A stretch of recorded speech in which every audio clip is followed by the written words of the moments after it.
Kick Out Crew.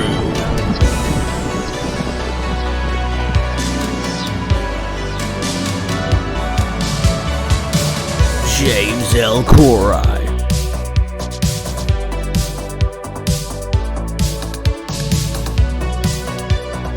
Brad Stanton.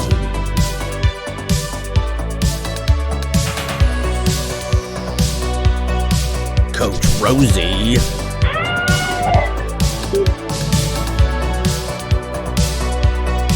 Adam from Bama.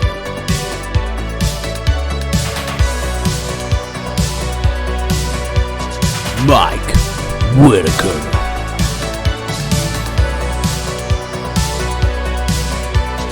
Devyn Dowling. The Kick Out Crew Podcast. Available on all major podcast platforms and watch videos exclusively on YouTube.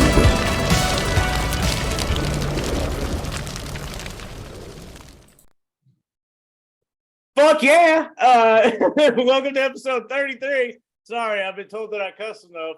So welcome to the Kick Out Crew, episode 33. My goodness, we're going to have a good episode today. But let's backtrack a little bit to JB Games' episode. I want to thank him for being on. And I want to thank all the women for sending me DMs all the time. I'm sorry I haven't answered them all, but hey, I'm a busy man. And, also want to thank all the positive feedback from everybody else. And, it's your show, so let us know what you want to see moving forward, I guess. But we got a very special episode. Obviously, we have a special guest with us, but we'll get to her, I guess, after Brad rambles, because I've rambled enough. So, Brad. Take it away. So everybody knows now that we had a couple in a can, and we recorded both of those last episodes before Thanksgiving, and now Thanksgiving's obviously over, and we're well into December. But let me just tell you a little bit about some things that annoy me. So I took a trip to my parents' house. They live in Western Pennsylvania. I've definitely mentioned this before. And everybody knows I work at a car dealership, and one of the nice perks about working at a car dealership is they'd give you a car to drive. So I took home a Volvo, a 7-passenger Volvo. Now, here's the thing. I'm a pretty simple guy, and I barely could figure out anything in this car to begin with. There's actually an electronic button to open up the glove compartment. That took me 10 minutes. I still don't know how to work the heat. But one thing for sure that happens on this trip is that a Volvo keeps you in the lane you're in on the highway. So I'm driving, and I'm telling you, I get a little too close to a truck. How does everybody feel about that? They get a little over, right? No. The Volvo says, you get back there. You get back there right now. So this was driving me up a wall and stressing me out because it was just keeping me close enough to this truck that if this truck moved over, Volvo's gone and I'm gone. That's the first thing that happened. Second thing is, what is with these trucks? I mean, first off, you got one in the left lane, one in the right lane. One's going 61 miles an hour. One's going 62 miles an hour, and they block you for 8 miles. Guys, just whip them out and get it over with, okay? Find out. Let's just find out once and for all. And just get out of the way. It's a 70 miles per hour. That's how fast you're allowed to go. You're going 61 and 62 and blocking both lanes. No good. All right, so let's talk about the stuffing. I love stuffing. I love stuffing that is inside of a turkey.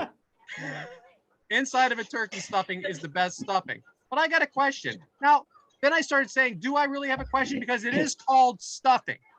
So technically, you're supposed to stuff it in something, right? But if you really look back into the history of stuffing, why in the world are we sticking bread up of a turkey's ass?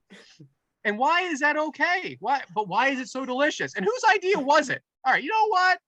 Let's take the bread and let's stick it up the turkey's ass, put it in the oven, and just see what happens. Damn, this is good. This is good. So then it takes me to another thing. Who was the first guy to drink milk? How thirsty was that guy? Now, this is what I want to believe. Obviously, nursing a baby goes back to the beginning of cavemen and everything like that. But that caveman said, well, if you can get it out of there, you can definitely get it out of that cow. And who went up there? Who took the first sip? How did that go? How sick was that guy? And there was no water around? He needed to have that milk? I can't I can't. That's gross. That's gross. Now, if you look back to the history, so I said, all right, before I make an ass of myself on the show, let's look back in the history of milk. There's no talking about that first guy. There's talking about the first pasteurization. Okay. All right. That's what they're talking about. But someone had to say, there's milk in there and it's for me and I'm drinking it. Anyway, finally, just want to give a shout out, even though Mike's an asshole. Just want to give a shout out to RJ and Roughing It Up with Brian Hebner. Excellent episode with Vince Russo. Loved every minute of it, guys. So that's it, James. Picking it back to you. Mike's an asshole. I was under the impression that you were just going to be like, hey, Brooke, welcome to the show. I was not aware that. Hey, let's talk about milk first. And before the show aired, it was a little, I'm going to be, cordial and blah, blah, blah. 5 minutes in, bread up turkey's asses. So, hell yeah, Brad. That's me being polite. That's me being polite, Brooke. Sorry. Hey, it's a question that had to be asked. Well, before we get going, I guess I'll welcome Brooke to the show.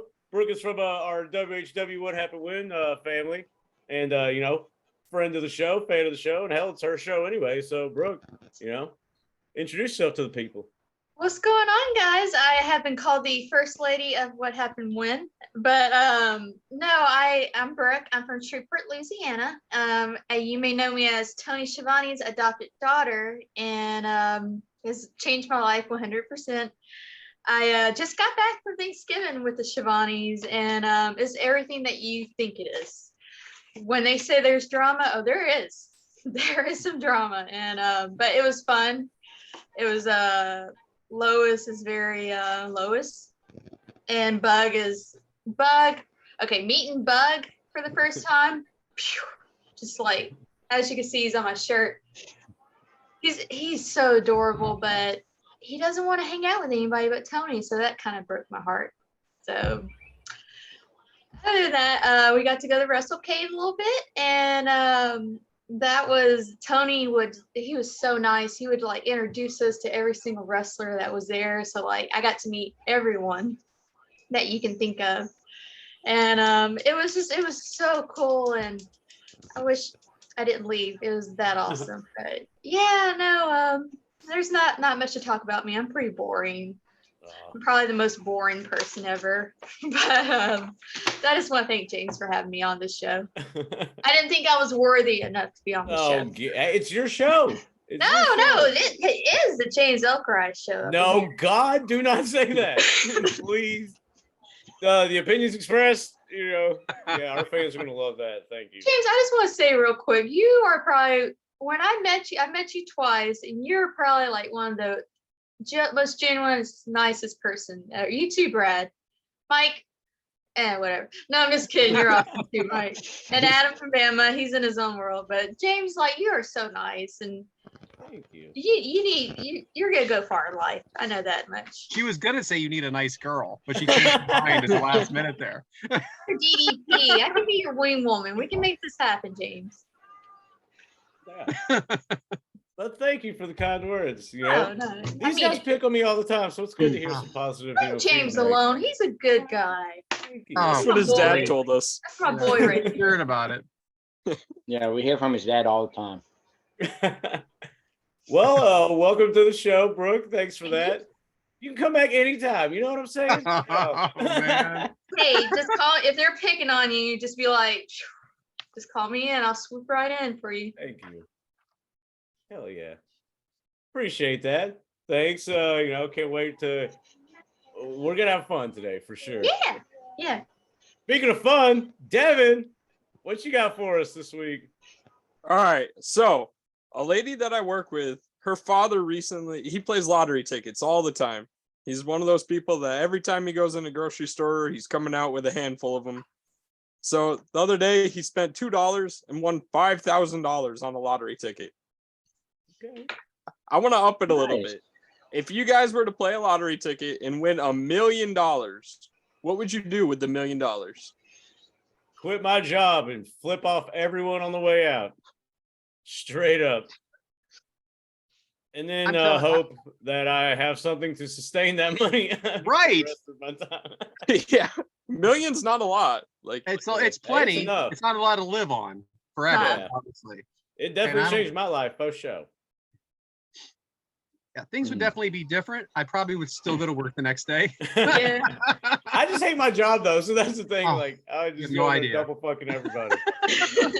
Like fuck you, fuck I've been- you, fuck you. Hey, never again. See you never again. You know that type of stuff. I hope your coworkers listen. Believe to it or this. not, we were talking about this the other day, and I said, yeah, I'd come to work for $1 million. And the kid in front of me said he would leave for 25 grand. Well, but I mean, if you invest Hard. it, that's a different story though. Make a business Yeah. or something. So, but it would change. I would do some stuff for sure. I would have some fun, but I don't know. I'd probably still be living in the same house. I'd probably have the same job. Can we have Yeah, more money? I agree. Like 10 million? No, 1 Yeah, million. 10 million's different. 10 million, 10 I'm million- quitting. Yeah. Even 5 million, you got me. Not one. Yeah. 2. Yeah, 1 million. I'm going to work the next day. Well, no, I'm not. What a bunch of I'm assholes not. we are. I'm taking a day off. I'm taking a day off. I got to cash that check and swarm the money a little bit, but I'm gonna take a day or two off. But just I'll pay off all my bills for a couple of years. So I ain't got nothing to worry about. Probably get ready to take a nice little vacation and invest in something. That way I got some kind of money coming in.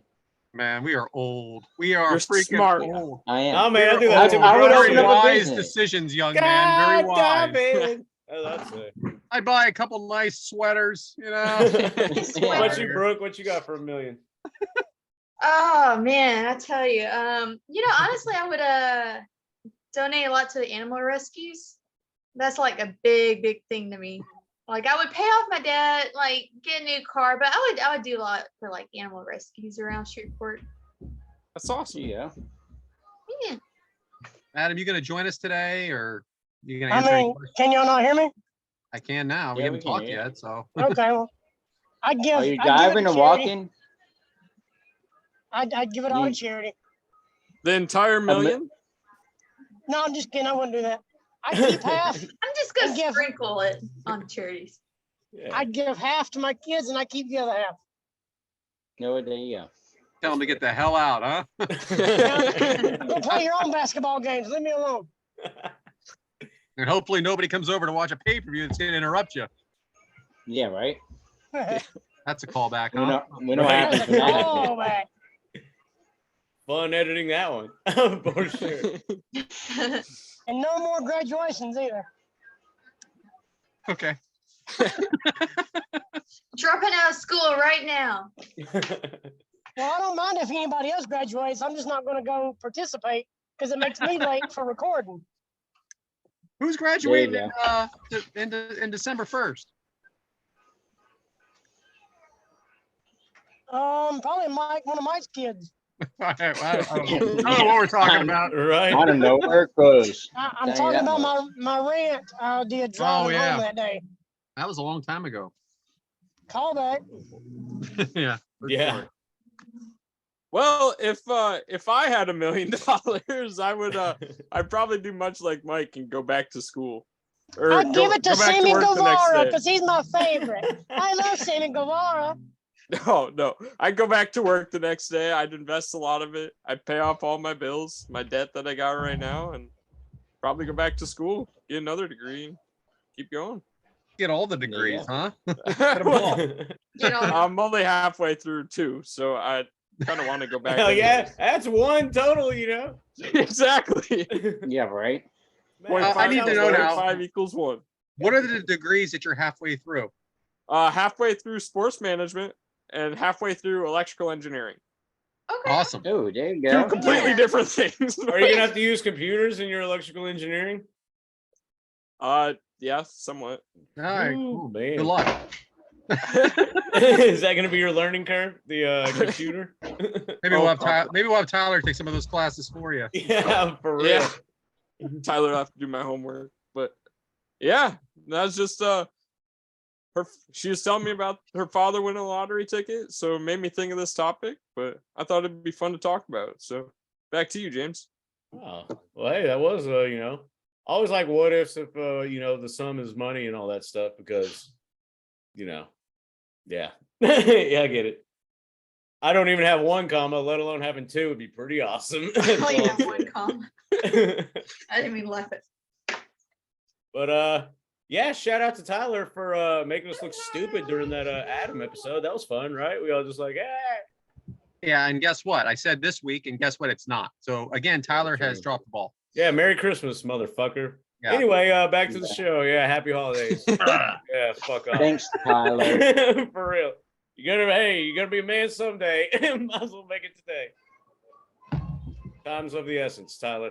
So if you don't know who Tyler is, Brooke, Tyler, because I know you listen to the show some of the time, he's our intern, and he has dropped the ball 100% every single week. Is he y'all's Dave Silva, pretty much? Hey, in a sense, yeah. That's a good way to put it. All right. He makes Dave Silva look like something special.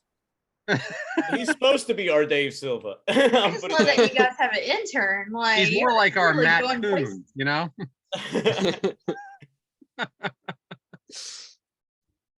Anyway. Yeah. Well, I guess it's time to you know, actually, Brooke, I want you to let's kick it to you about today's agenda. You chose I chose the big gold belt. the big gold belt. Yeah. Yeah. I chose that one because, like, I mean, I hate to sound like a girl, idiot, but it's the prettiest belt out there. Like, I've always thought the design is nothing touches it. It's what I grew up with. I started watching wrestling back in like 1996, 97 when I was 6, 7 years old. And I just remember that belt was like larger than life to me.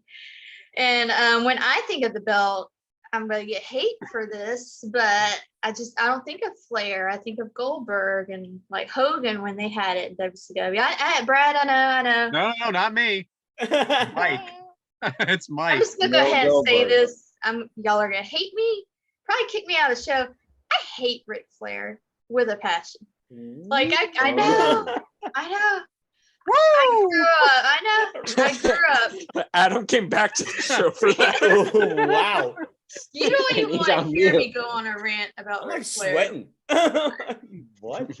I grew up, my mom always told me never end up with a guy like Ric Flair. Well, I buy that. I believe That's that. true. I I think get he'll that, tell yeah. you that. She hated him. She would call him a dog, like everything you can think of. So You're not like saying when people are anything like, true there. when people talk about the big gold belt, I don't think of Flair. I'm just like, I don't really see him that much with that belt. But yeah, like I chose this belt because this is what I wish they would bring it back. And like the AEW belt now, it reminds me of the big gold belt. So yeah, enough of my Ric Flair rant. Unless you want to make that into an episode, we can do that. I'm just kidding. No, but yeah, big gold belt. Oh yeah. Brooke, my wife hates Ric Flair as well. God, he is a dog. Like I remember growing up, I was like, I wanted Sting to kick his ass so bad. Like, you know? like what?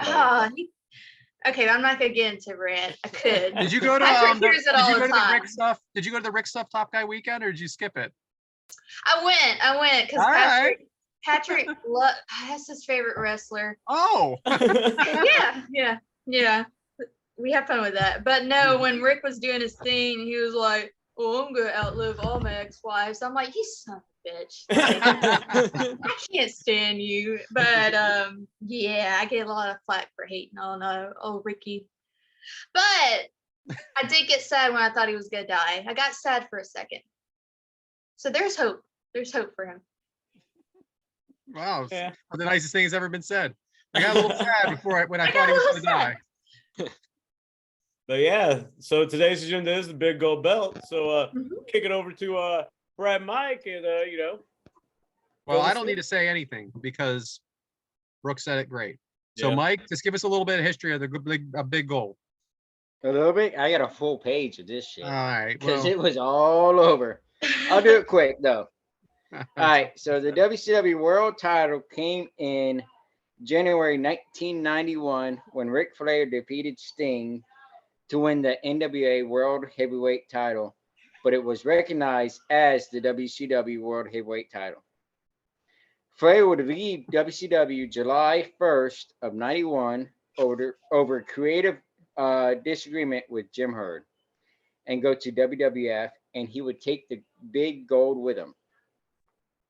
On July 14th, WCW was forced to use a belt that Dusty Rhodes owned from Championship Wrestling from Florida, and it would have WCW World Heavyweight Championship on it. The big gold would return in 92 as the NWA World Title. By fall of 93, WCW would leave NWA for good and keep the big gold name it the WCW International World Heavyweight Championship. In June 94, Flair would beat Sting to unify the WCW World Heavyweight Title and the WCW International Heavyweight Title, leaving the big gold as the World Heavyweight Championship. It would remain there until 2001 when WWF bought WCW. It would then be unified with the WWF title at Vengeance when Chris Jericho beat The Rock and Stone Cold on the same night. Break the wall down! From 2006 and again from 2006 and then 2010, it was used as the WWF Championship, and that's the big gold belt. Why, thank you, Michael. That was so Yay. nice. I was so confused reading all that stuff. You should have been on this side of it, huh? Yeah, I bet. Turned into whack-a-mole there for a second. Hey, Google it. Right? So yeah, I guess we'll talk about the big gold belt, and what better match to start with? My goodness, it is Chris Jericho and Triple H from WrestleMania 18. It took place March 17th, 2002, Sky Dome in Toronto, Ontario, Canada. Friends to the north had an attendance of 68,237. Pretty big number. Remember that one for the next match. Had a buy rate of 860,000. Try to remember that number also. Match length of 1841. And your boy Davey Dave and the Meltsy Bunch gave it 3 stars. Yeah. But I'll speak my mind on this match as we move along. But I guess first, how did we get there, Devin? So, like Mike touched on a little bit earlier, Chris Jericho would unify the World Heavyweight Championship, the WCW Heavyweight Championship, and the WWF Championship by defeating The Rock and Stone Cold in the same night. A month later, Triple H would come back to the WWE from his torn quad and win the Royal Rumble. And that would literally set it up right there. Triple H is now the #1 contender to face the heavyweight champion, which is Chris Jericho. Over the next few months, it would get the tensions would heat up a lot as Chris Jericho united with Stephanie McMahon Helmsley, who was Triple H's on-air wife. And then 2 weeks before the actual show of shows itself, WrestleMania, Chris Jericho would accidentally run over Triple H's dog. And that would be the last straw for Triple H, as he wanted retribution against Chris Jericho. Anyway, yeah. That was good, Devin. So Devin. I think In my I head, know- when you mentioned the Royal Rumble, I was like, he actually went, to the Rumble. Yeah, Yeah. very, very important. Yeah. Brooke, so I'm going right to you. And I think I know why, just by the way he finished that up. Why this match? Why'd you pick it? I chose this match because this is the time that I made the switch from WCW to WWE, and at the time, these were my favorite 2 wrestlers. Chris Jericho has always been my favorite wrestler since WCW. My mom was obsessed with him because for different reasons. He could have been a stepdad, but I loved him I just loved I love his character. I love that he evolved. So when he came to WWE, I was like, oh my God, he's gonna be the big thing. And Triple H, I've just always loved Triple H. Like he knew how to do a storyline. And I know leading up to the match wasn't the greatest storyline, but I was just so happy for Chris Jericho to be in the spot he was. And the way they built up Triple H for him coming back from that quad, I haven't been that hyped for someone coming back. I mean, he had the little U2 songs with his vignettes. It was a big deal, and it got me hyped up. So I thought this match, I mean, it's not the greatest match, I'm sorry, but I was just, at that time, this was the big match for me. I know it was the same night, as Rock and Hogan, and it didn't get the great feedback like it should have, but no, this, at the time, these two wrestlers were huge to me, so it's always stuck in my head. So it had nothing to do with the dog? I do remember the dog. It was like a little bulldog, and I remember how cute it was at the time. I don't remember it getting hit. It really, I didn't know that was part of the storyline. They didn't say he ran over it, but it was tied to the back of Chris Jericho's Larry car, 2.0. and Chris Jericho flew out of the parking lot, and Triple H went running after him to end SmackDown. You like that, Mike? Huh? You like that? That made your day, didn't it? The dog getting hit. Right back to No, you. it did not. He's laughing at one of his kids, I promise you. Oh, okay. I am. So, Devin, I'm going to go right back to you because you made a real big deal about it in the group chat. Who's this band introducing Triple H? It was Drowning Pool. I thought. Who the hell are they? You never heard of the rock What? band Drowning Pool? No, you don't, go. Tell me about them. Brad, really? Really, Brad? I've been hearing about this for 3 Oh, days. Devin, it's your show. Let's go. I wasn't expecting to have to do a play-by-play on Drowning Pool. It's in your notes. It's in your notes. What? They're good. They're a good. What do they band. sing? Drowning Jesus, Pool. name a song. Name one song. Crawling. I don't know. That's a little. Time to play the game. How about I a don't SmackDown theme song? Name one song. Yeah, that's what I thought, Devin. All right, Mike. Even with Are this, you ready for a good time? Isn't So, that Mike, AC/DC? I was thinking, That is like, Let the bodies hit the floor. thank you. thank you for that. Thank you. I didn't know if I was got to jump in and do a drowning. I didn't know this You was might brought have, here. you I came can't. close. the whole goal there was to humiliate Devin. It worked. It wasn't, for Always any, Linkin it Park. wasn't for anybody else to step up to the plate. It was to humiliate Devin. So anyway, Mike, We did good. even with Triple H's connections at this time, did you ever think he'd be at the top of the mountain like he is now? No. Tough one, huh? Because Yeah. I still thought everything, this way was kind of overworked. Like, it was part of the storyline, like them being married and all the other stuff. So,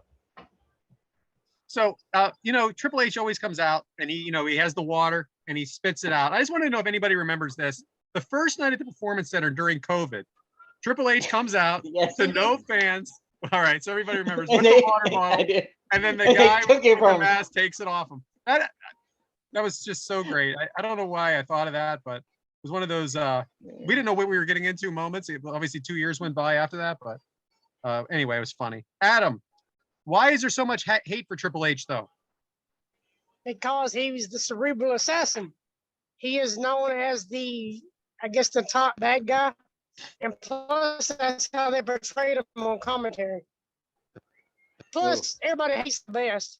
That's how it is. And we lost him, huh? You back? Okay. All right, Brooke, I have something for you. What's Yes. better, Jericho's entrance now or Jericho's entrance then? Oh man, because I loved his the Break the Walls Down song. I'm gonna have to go with now. Because you Yeah. can sing along with it. But he's had that was the Break the Walls Down. That was pretty legit song. He would come out and Yeah. that was awesome. Pretty good, but yeah, to now, Especially when he had both belts. He had both belts Yeah. on each hand and sang him out. He was a cocky. Mhm. Oh yeah, that Yeah. glittery He's ass got- jacket thing. You Oh, know? I Yeah. love the little jackets he had. I would wear them. James, we didn't know, we obviously don't remember the backstory here, and now we heard it from Devin. But were you surprised to see Stephanie walk out with Jericho? Yeah, and then JR calling her Jezebel like 25 times before they even made it to the ring. I was like, all right, missed what was going on here. And then she's gonna take 50% of the game's assets. You know, all this stuff. Like, all right, missed whatever the hell's going on with this storyline. I thought they were like, you know, the power couple thing. Right. She's pretty real tied here, though. By the way, James. Oh, it's my who were favorite, the- Stephanie. Who are the announcers, James? Well, the best, JR and the King, Jim Ross and Jerry the King Lawler. Got a picture with them. Talk about weekend one. What's up? Shout Hey, out. Devyn.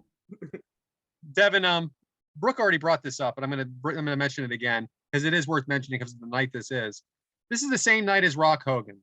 Many say this should have been the main event. Do you agree? So by the hype alone, probably. I went back and watched both matches, and Rock and Hogan stared at each other for like 9 minutes before they even touched, the just because the fuck is crowd's this going guy? insane. So, I mean, based off the hype, I'd probably do it. The Icon versus Icon. I'd make that the main event, even though this is the championship match. So, Mike, You don't know having that said- till after the pay-per-view, though. That's Correct. kind of a hindsight thing. definitely a hindsight true. thing. And a good thing to look at here is if this say we're just watching this match for the first time, Mike, and we didn't know anything about any of the other matches on the show, like it's kind of what we do. Yeah. Did you think the crowd? Because we've seen this pay-per-view, but it's been 20 years, you know. Mike, do you think the crowd was ready for this match? I think they were. They were hot. We had like you guys were saying before, we had Rock Hogan, and then they had a Divas match in between to kind of chill the crowd out. So when they came out, they were hot. And Triple H had that live band out there singing for him, like he does always WrestleMania. You know, So he I always actually has that big entrance. I actually forgot this was Rock Hogan night when I first started watching it. I thought the crowd was ready. So then I was like, oh, wait a minute, it's that night. And then I'm like, boy, that crowd seems more ready than everybody always says they are. So big back. But we body don't. drop- Well, even like now though, we don't have a crowd now like we did back then. It's No. definitely different. Like it's a different era right now than what it was then, and it was hot back then. Like you So a can just tell. couple things that are starting to happen in the match. We have a big back body drop by Triple H. Adam, is this the peak of Jericho's career? And if not, what is? Is his ass frozen? That or asleep. I don't know. So this is what we're, for those of you not viewing this, which we hope you are, Adam right now looks like the kid in the back of his parents' car listening to music or to his favorite podcast while he's on the trip, while falling asleep. So anyway, we'll come back to you on Adam. Thanks for playing them. Two clotheslines by Triple H. Jericho throws Triple H out of the ring and poses. I mean, it looks. James, do you like this as part of the Jericho character, the cockiness that comes with it? I mean, I get it, but here's my opinion, especially at the time, this is two heels fighting each other. Yeah. Like, I've always not been a fan of Triple H. He's a heel to me, forever a heel. I know he's had his face runs, and I've cheered him maybe once or twice, but he's like the heel, in my opinion. And Jericho at this time, I thought was a heel too, you know? Yeah, So boy, What seemed like heel versus heel to me. wasn't Triple H more of the face? He was. Yeah, because he I don't just know why came back and he- everybody like He freaked just out. came but, back. Cool, yay, Yeah. welcome back. Get your ass beat again. He, like he won the Royal Rumble, everything else. Like, yeah. so Hey, Brooke, what was you it think a heel of, versus heel? It was not heel versus It heel. was. He- I'm just saying, in my opinion, like those are two guys they're heels to me. Brooke, what'd you think of Triple Jay. H's tan here? Of his what? I'm sorry. His tan, wasn't it? Not. What'd you think of his tan? Was it Oh, too orange? Triple H has always had like a good tan. Not too orange for you? I mean, like, I guess I'm just so instilled of seeing every wrestler orange that it didn't bug me. He was a little overcooked, but fine. Tan's better than my little pale face, so. Oh, we at know what least he'll happened be to healthy for a Sting. number of years. That's what we know Yeah. for sure. Adam, we know what happened to Sting when he wasn't tan. Yeah, see, Triple H wasn't playing that with Vince. Adam, by any chance, did you hear the question that I asked you a few minutes ago? Let me ask you. Why, Again. Let me why ask Triple you. H is the best in the business? Okay, so I said, is this the peak of Jericho's career? And if it's not, what is? I don't want to say it's his peak, but it's probably top three because he pretty much hangs his hat on the beating Stone Cold and beating The Rock in the same night. So that pretty much he hangs his hat on that. Just once, I want someone to say, "This is it. This is the best." No. One, not three, No. not top 5. One. I want to go off of that because I Great, Mike. think every year is Chris Jericho's best year. Oh. I think His he's debut though. he's his debut with somebody- The Rock. like him or hate him, he gets better and better and better. Monday every Night year. Jericho. Right now, I thought was Look how over he is now. 20 years later, look how over he is. I'm going to tell you right now, I don't like this Jericho Appreciation Society. I love it. Well, Of I love course it. you I do. do. We know you do. It's I mean, great. it's I okay. do. Definitely not his best work. They're okay. Lucky It's a bunch Brooke of was dudes. on here because I was about to lay lay down on that. No, one. please. I enjoy Angry James. but Jericho is making his way through each era.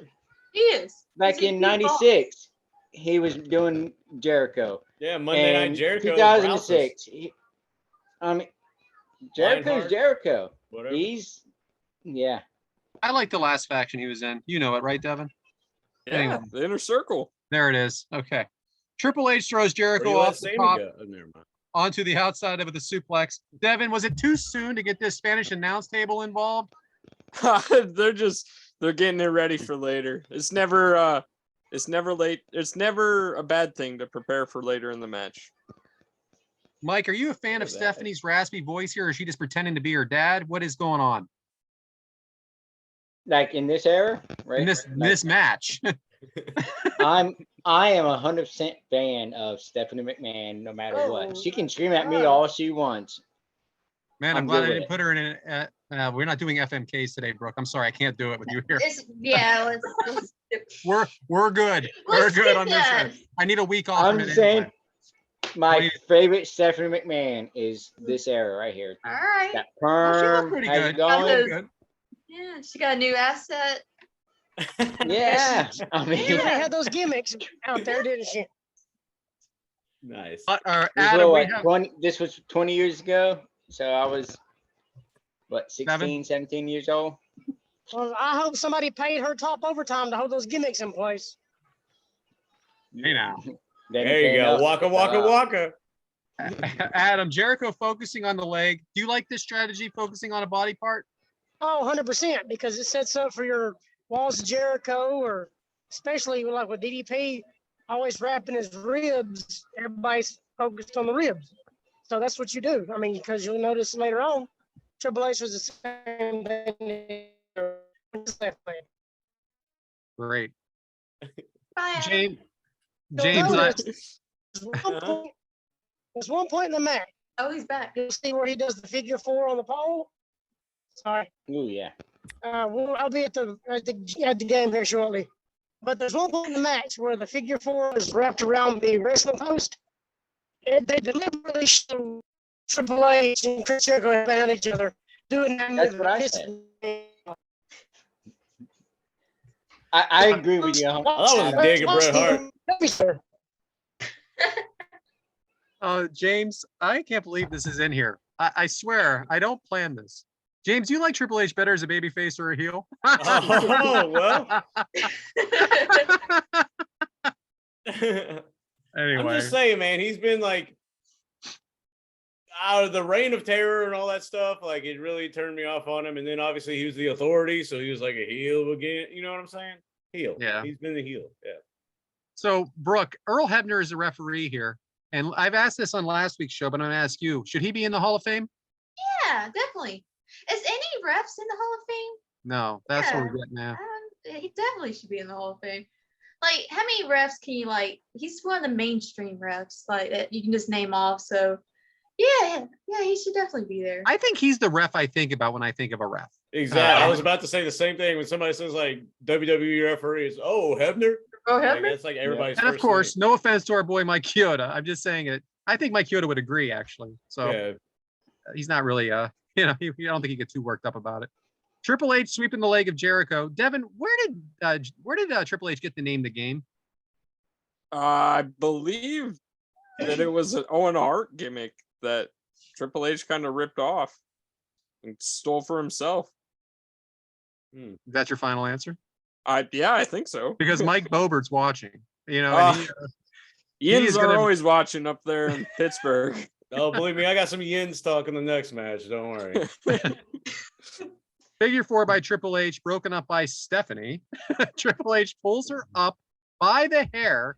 Jericho flies into her. Triple H puts Stephanie in the ring. Mike, was there too much of hurting our poor little Stephanie here? No, she was getting involved. She's getting the She was ball? involved. She got involved. Okay, I got it. Got some kind of ball. Yeah. Well, while Triple H Wakka Wakka. while Triple H is putting her in a pedigree, drop kick by Jericho off the top. Yeah, was that a dangerous spot, Adam? Are you around or we're back? He's back in the exact same spot. I would say if you have to jump over Stephanie and make sure you get that kick and then like not land on her, that definitely, because you notice he jumps like pretty high and make sure he like tucks in his knees like damn near all the way to his chest and then kicks. Oh, I think I upset Adam. Anyway, definitely. I thought it was a dangerous spot, but it looks like they did it pretty safely. Wouldn't you say, James? Yeah.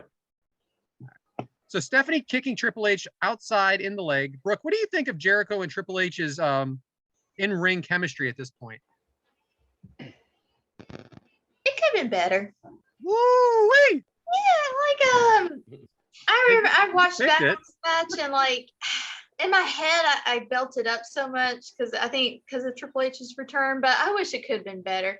And like I think I was listening to Jericho's podcast not too long ago, and he was talking about how Triple H had a grudge with him at this point. So I don't think they kind of gave it their all at this match. I think Triple H was holding back a little bit. That's what I think. That's fine. I'm not It mad does at seem like it takes 1,000 minutes. Yeah. you. Well, you mentioned that earlier in the chat, James. Yeah, boy. What's For those longer, of you- this match for or those of you Halloween at Havoc home. 98? There was an episode that happened in chat before this episode aired. Stay tuned. Jericho bending back the knee of Triple H. He is in serious pain here, or at least he looks like he is. James, what are your thoughts on Triple H's selling? I mean, he's good because once again, he makes you hate him. Well, I mean, obviously he was a face here, but in my head watching this, I was like, man, fuck Triple H. So him selling it good was like, I can see how back then people were cheering for him and stuff. Like, I get it because he's fresh back, leg taped up. They're obviously doing the story on the leg the whole match. It's kicks and, shit like that. So, Okay. Devin, if you could, would you do your hair like Jericho in this? Oh yeah. Oh, for sure. Well, why can't you? You have hair. Well, I need longer hair. I gotta get the blonde. How blonde it is. Yeah, the Well, highlights. the red too. That's what I'm That's getting. true. At. The red streak in the back. All right, Jericho's pulling Triple H's leg around the pole. Hebner breaks it up. Mike, this is for the undisputed title. They are once again have an undisputed title. Is this for storyline purposes? Should it be permanent? What do you think of doing it this way? Is there too many wrestlers for one title? What do you think? I think they should have one world title. You want to expand on that, Mike? Now. Just you should have one champion, and it shouldn't be like somebody like Roman Reigns. Even though I like him, acknowledge me, thank you. But you should have one champion for the company.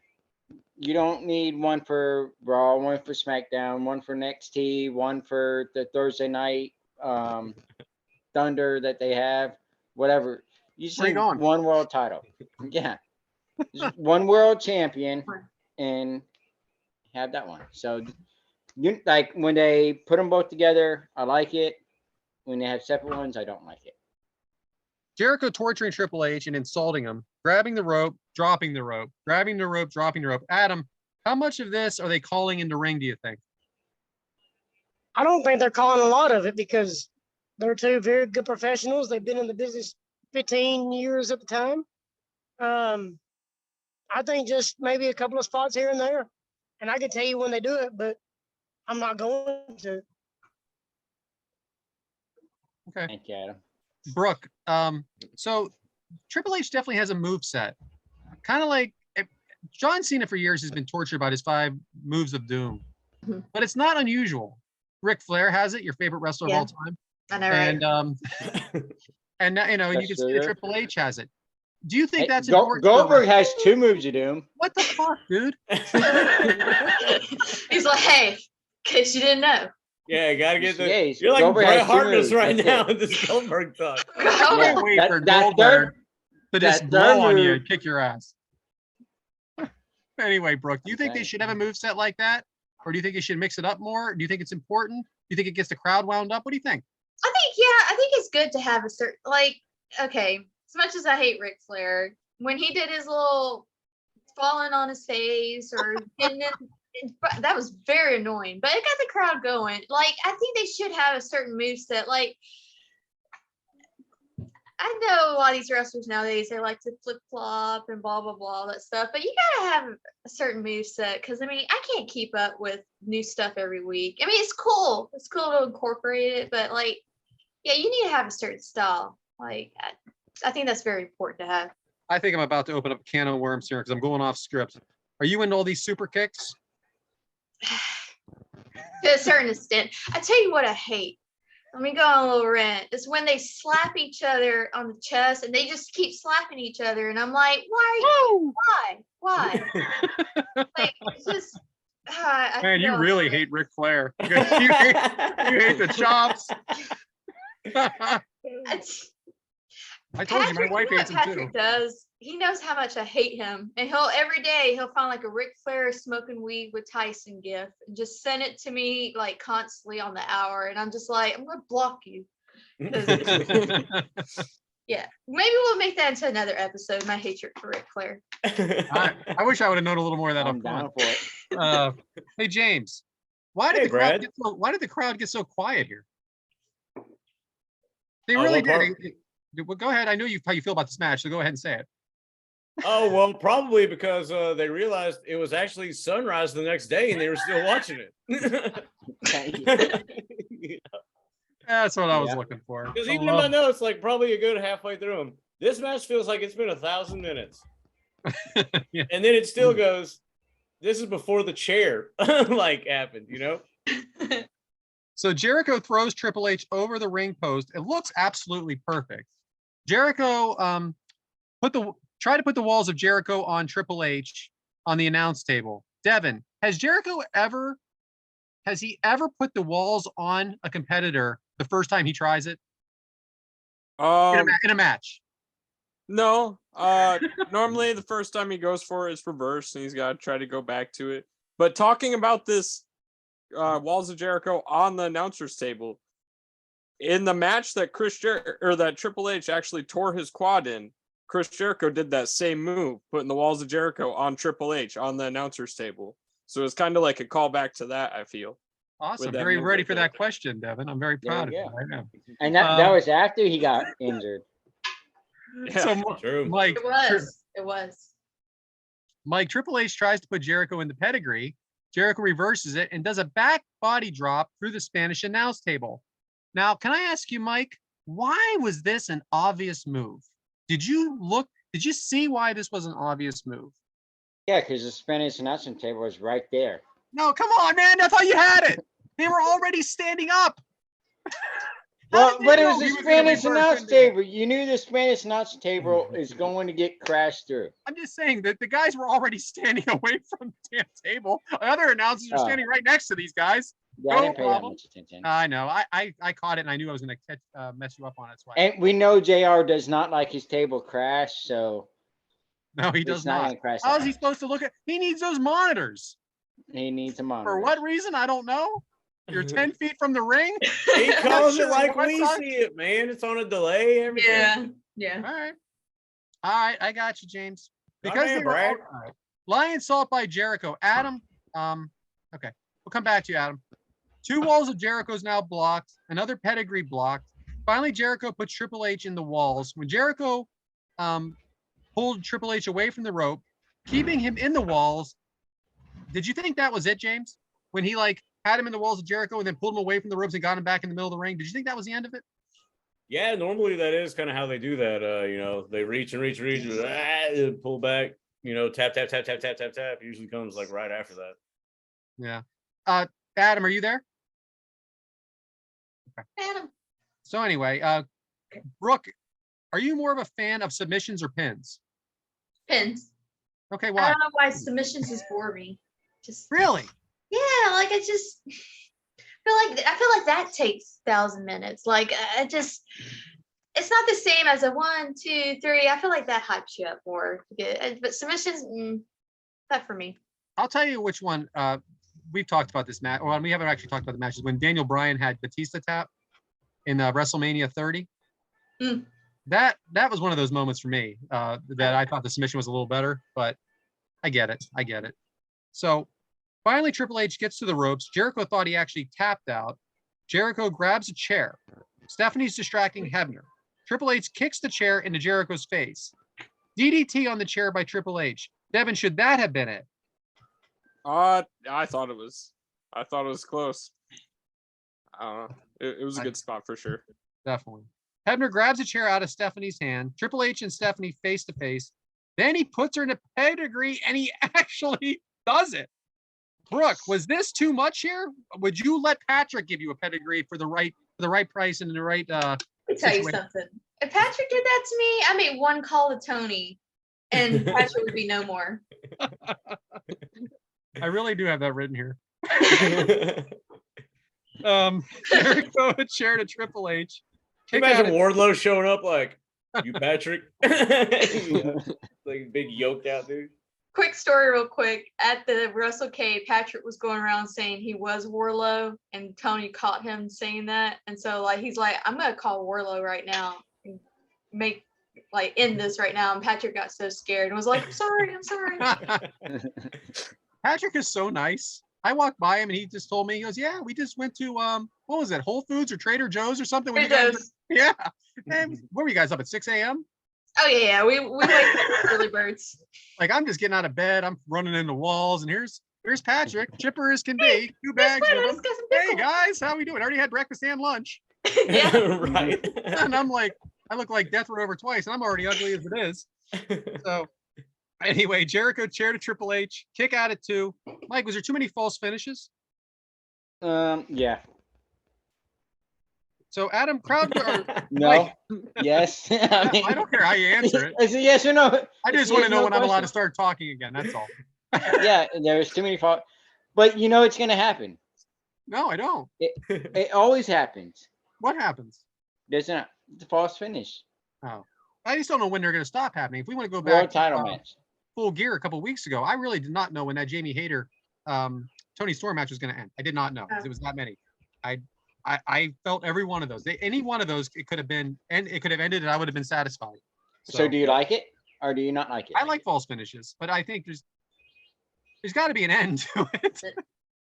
There is. I mean, you can't do like 20 of them, but if you do like 4 good ones, 3 good ones, maybe I think 3 to 4 maybe the cutoff. And I'm not against people kicking out of coming up finishers. when I think it should have ended. Yeah, and not the bullshit like grab the leg real quick, 1, 2, they kick out. I'm talking like you think it's over type false finish, you know? Right.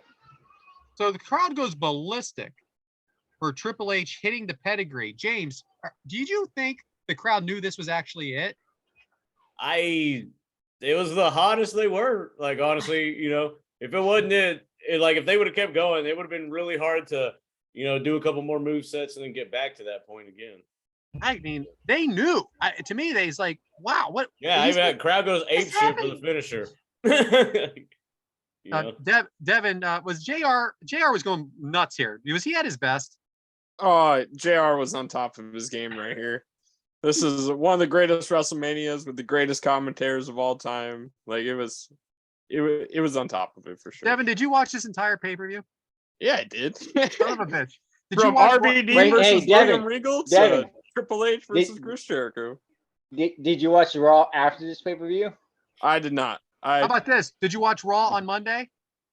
I did not. No. I know that. The Monday Damn, that, do you know what this happened? podcast comes out, yeah, I'll have watched Raw.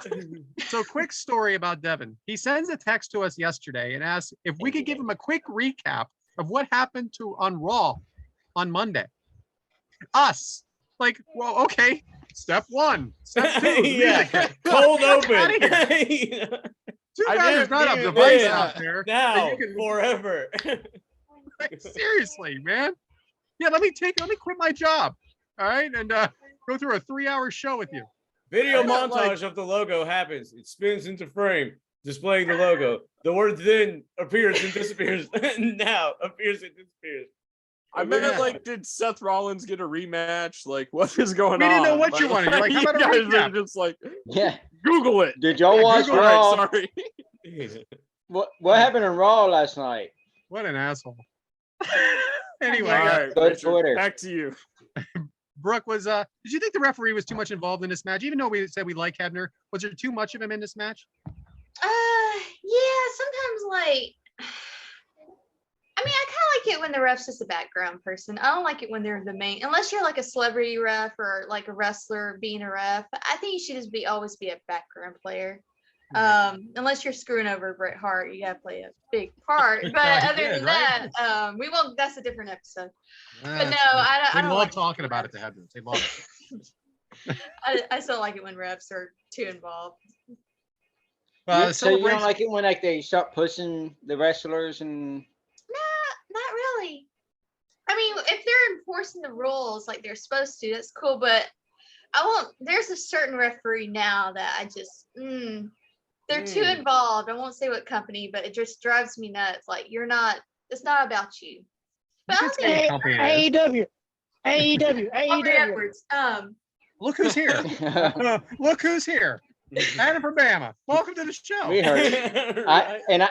I do agree with you, Brooke, because I see the same thing, and yeah, they get too much involved, Yeah. trying to bring the spotlight on them. Right. So Celebration by Triple H, which I thought was a great visual. I actually don't have any questions for this match in particular. So unless anybody has anything else to add. Great match. What about the Jericho You forgot when he scream selled a bunch. I thought was really cool. Like scream when he did a move or scream when he got hit. You know, I thought that Alright. added a lot to the Think about match. that. He's You always forgot done about that with the pass out thing and the hand drop. 1, 2. Sorry, Mike. Why don't you go ahead and tell everybody a little more? Go ahead, Mike. It's Do your you show. like those? Do you not like them? I don't remember. You don't remember when Triple H was passed out in the damn was Jericho, and the referee was picked his hand up and went 1, picked his hand up again, dropped 2, picked his up hand again.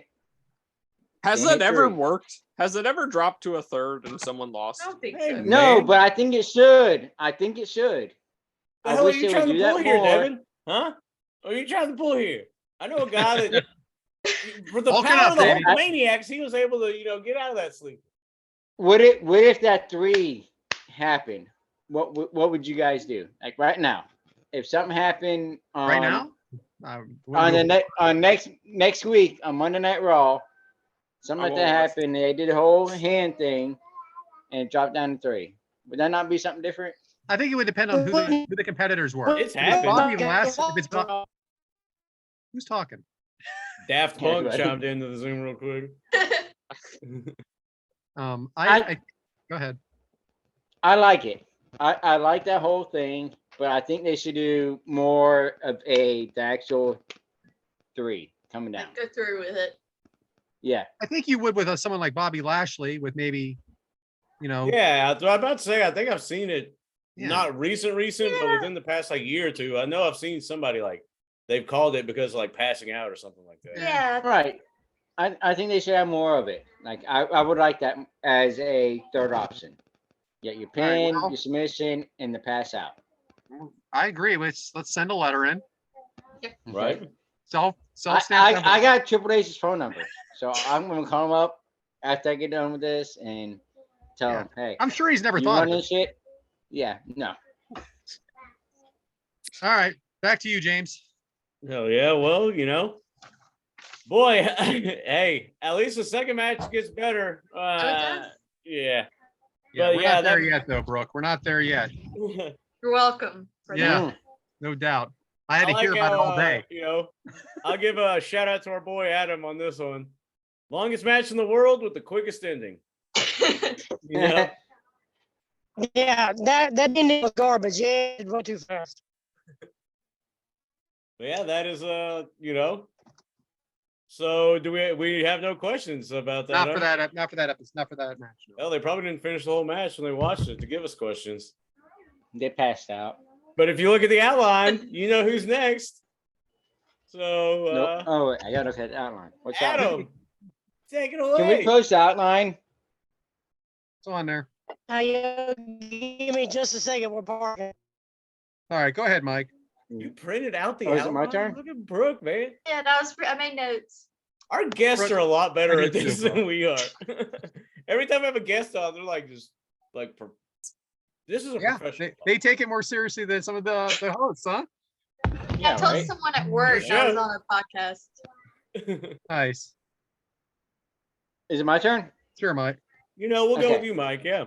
My topic. So we all know we're recording right after Thanksgiving. And well, you know, for me this week, we had a good big family, about 50 people there. Maybe not, maybe 25, but I'm gonna say 50. 50 Team. people there for Thanksgiving, had our big family thing get together. The guys were sitting there hanging out, playing cornhole, drinking a couple beers, everything else. One of them, maybe me, drank a little too much. Okay. Well, Shocking. that same night, I have a little girl that loses a tooth. You know, eating thinner. She has a couple loose. She's 5. She's losing her teeth now. Well, the tooth fairy that came to bring her money for her tooth was drunk that night. Instead of leaving her $5, ended up leaving her like a $50 bill. Oh, shiznit. Can you imagine that? So she woke up and luckily she's like, yes, I got $1. She don't know the difference between 1, 5, 10, 20. Tooth Fairy almost got in trouble, like a lot of trouble, because instead of leaving $5, the Tooth Fairy left a $50 bill underneath a 5-year-old's pillow. But granted, she has $50. It's Christmas, and she is like a kid in the candy store right now when she goes to the store. So that's how my week was. You So, did. did So you you're tell? out like a power box. You know, you're out that money. Now now the Tooth Fairy's giving you kids 50s. Like, pretty Yeah, expensive week in the old Whitaker household, huh? it's and I still got Christmas coming up. Hey, Mike, did you tell your little girl that the Tooth Fairy has just paid for all of her teeth?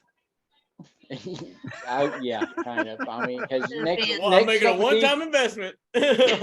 next one is going to be a quarter. Prepaid right here. Yeah, next one's definitely going to be a quarter. That's all I know. Because I mean, And You it might gotta go up- up it. She's gonna and it- think No, she did and- something wrong. yeah, no, she did nothing wrong. I mean, but It's she gotta be lost 51 next time. She lost 2 in like 1 week. So Yeah. the first time It she works. got that dollar bill, she was happy with that dollar bill. And you know, she's in kindergarten. I had no idea she knew the difference between like a $1 bill, $5 bill, and a $50 bill. No, she knows the difference. I got $50, so she knows what 50 means. Hey, Mike, I'm like, no, that's reversed. my little girl lost her tooth on the night before Easter. Like, are you serious? You're double dipping? Ah, See? I said, the Easter Bunny's going to run into the Tooth Fairy? She goes, I Mhm. guess so, Daddy. I'm like, all right, great. You never know. You never Side know. hustle. What are you going to do, right? I mean, can't help it. Look who's back. Back again. Hey, it's your topic time. So this is perfect time. Oh, dude, have y'all been paying attention to Peacock lately? Peacock? Yeah, Peacock. In what way, What Adam? do we got going on? There's a documentary about Teddy Hart. And this dude is absolutely unhinged. He is a terrible representation of wrestling. I don't think he should ever be booked again. And it's one of those, a Tiger King type deals. It's terrible, but you can't help but to watch it because it's so ungodly insane. that you kind of want to watch it to see how stupid this dude is. He was the youngest to get hired at WWE and the youngest to get fired at WWE. And then he tried to do his own wrestling organization when he was a teenager. He's been not convicted, but accused of different crimes. So he's just a horrible, horrible representation of the Hart Foundation, of the Hart family, and wrestling in general. And I hope to God that he never gets booked again. But So is he's terrible. it worth watching? Yes. Yes, it's so ungodly. I've so seen crazy, it. You need to watch it. I've heard the stories and I've seen the thing. So I was just wondering if it's worth watching. It's three episodes, Right. like an hour long each, and it's definitely worth watching because when you hear about it, it's unbelievable. You actually have to watch it to believe it's actually real. How much of this is wrestling? How much of this is crime? Because am I gonna be able to watch it with my wife? Because if she watches one more second of wrestling with me, I'm gonna be sleeping outside. It's more or less Look the at Brooke's behind face. the scenes of Teddy Hart as a person. Oh, I It's watched not- it last night. All It's three of not them? a lot of wrestling based. It's a lot more of Teddy Hart as a person and all the trouble he's been in. Okay. Mixed in with a little bit of wrestling. Brad, you want something to watch with your wife? Watch that Wednesday show. 'Cause that thing right there is badass. Wednesday? Wednesday. Yes. The Adams family. The Adams family thing? Okay. That is pretty cool. I watched She watched Heels with me on Stars, so that's Well, saying this is, something. I think You don't know this what that right is, here Brooke? a whole different. Yeah. I haven't Yeah. seen it yet. Yeah, it's good. It's real good. I watched a couple episodes of it. I wasn't big on it. All I And kept you seeing know- was the Arrow dude. Like And he's honestly, Arrow. Yeah, I that's was who it waiting for him to bring out is. his Arrow. That's I know the it. guy. I know that's Same who guy. it is. I was waiting for the green outfit and No. him bringing out the Arrow. It's old school Southern wrestling. It's funny though, when I watch a documentary, something from A&E or something like that, she'll be in the kitchen or something, and she'll come out and she'll start listening. I just can't sell her on sitting down to watch it. But I get it. She's gone to a GCW show with me, Brooke. So Oh, I'm sorry. about that. All right. by the way, that's coming up. I have a question for you in the next part of the outline on that when we talk about the next match. We'll leave that for now. Little teaser. Right. Anyway, Adam, I'm going to check it out for sure because that sounds good. And he is a relation to the Hart family, correct? Yeah, he's a nephew of the daughter. I think the daughter's name is Georgia, Mhm. and it's her and her husband's kid. But it's Stu Hart's grandson, right? Yes. Okay. Well, I mean, I just for the folks at home, that's why that's why he goes by the Hart name, because it's not his real name, correct? No, he just goes by the Hart because it's the only known name in Canada. Understood. But I just want a little more clarification. Brooke, we have a ton of non-wrestling fans. They just like to hear us for the BS. So when we go off on these little wrestling, No, I love it. like my father, for instance. I like it when there's a mix. My father says if we cut out the wrestling part, we might actually have a good show here. Oh, The first thing I said when approached with this idea, I'm not doing a wrestling podcast, man. I'm not doing a wrestling podcast. I'm home My over- son's basketball game's about to start here in a minute. Do y'all mind if I go ahead and do my jokes? Yeah, No. oh yeah. Let's Waka, do a waka, Wakka waka. Wakka Wakka. Okay, these All are right, buddy. actually online pickup lines, like online dating pickup lines. Hold on, let me get a notepad. James, Get it. Yeah. Got one. So, here you go, James. Do you mind if I walk you home? My mom always told me to follow my dreams. Oh, I like that one. Hey, I'm gonna use that. All right. Are you a bank loan? Because you have my interest. I guess I liked it. What are your expenses on these? All right, so is your name Google? Because you're everything I'm searching for. oh Jesus Christ. Y'all will be Whoa. invited to the wedding next month. That's what I'm saying. Sweeping them off the feet So- with this one. So I could see Brooke, somebody saying this in the Brooke. Life without you would be like a broken pencil. It'd be pointless. No. Is that how Patrick got you? I can see Patrick saying that, definitely. James, James? you might have a chance with none of those. But hey, give it a try. That would Here's be the a grand finale. The grand finale right here. If you were a fruit, you'd be a pineapple. Ooh, Wakka Wakka Wakka. nice. That's my favorite. All right, Adam, are you trying to tell us that you're not going to be able to talk about this second match?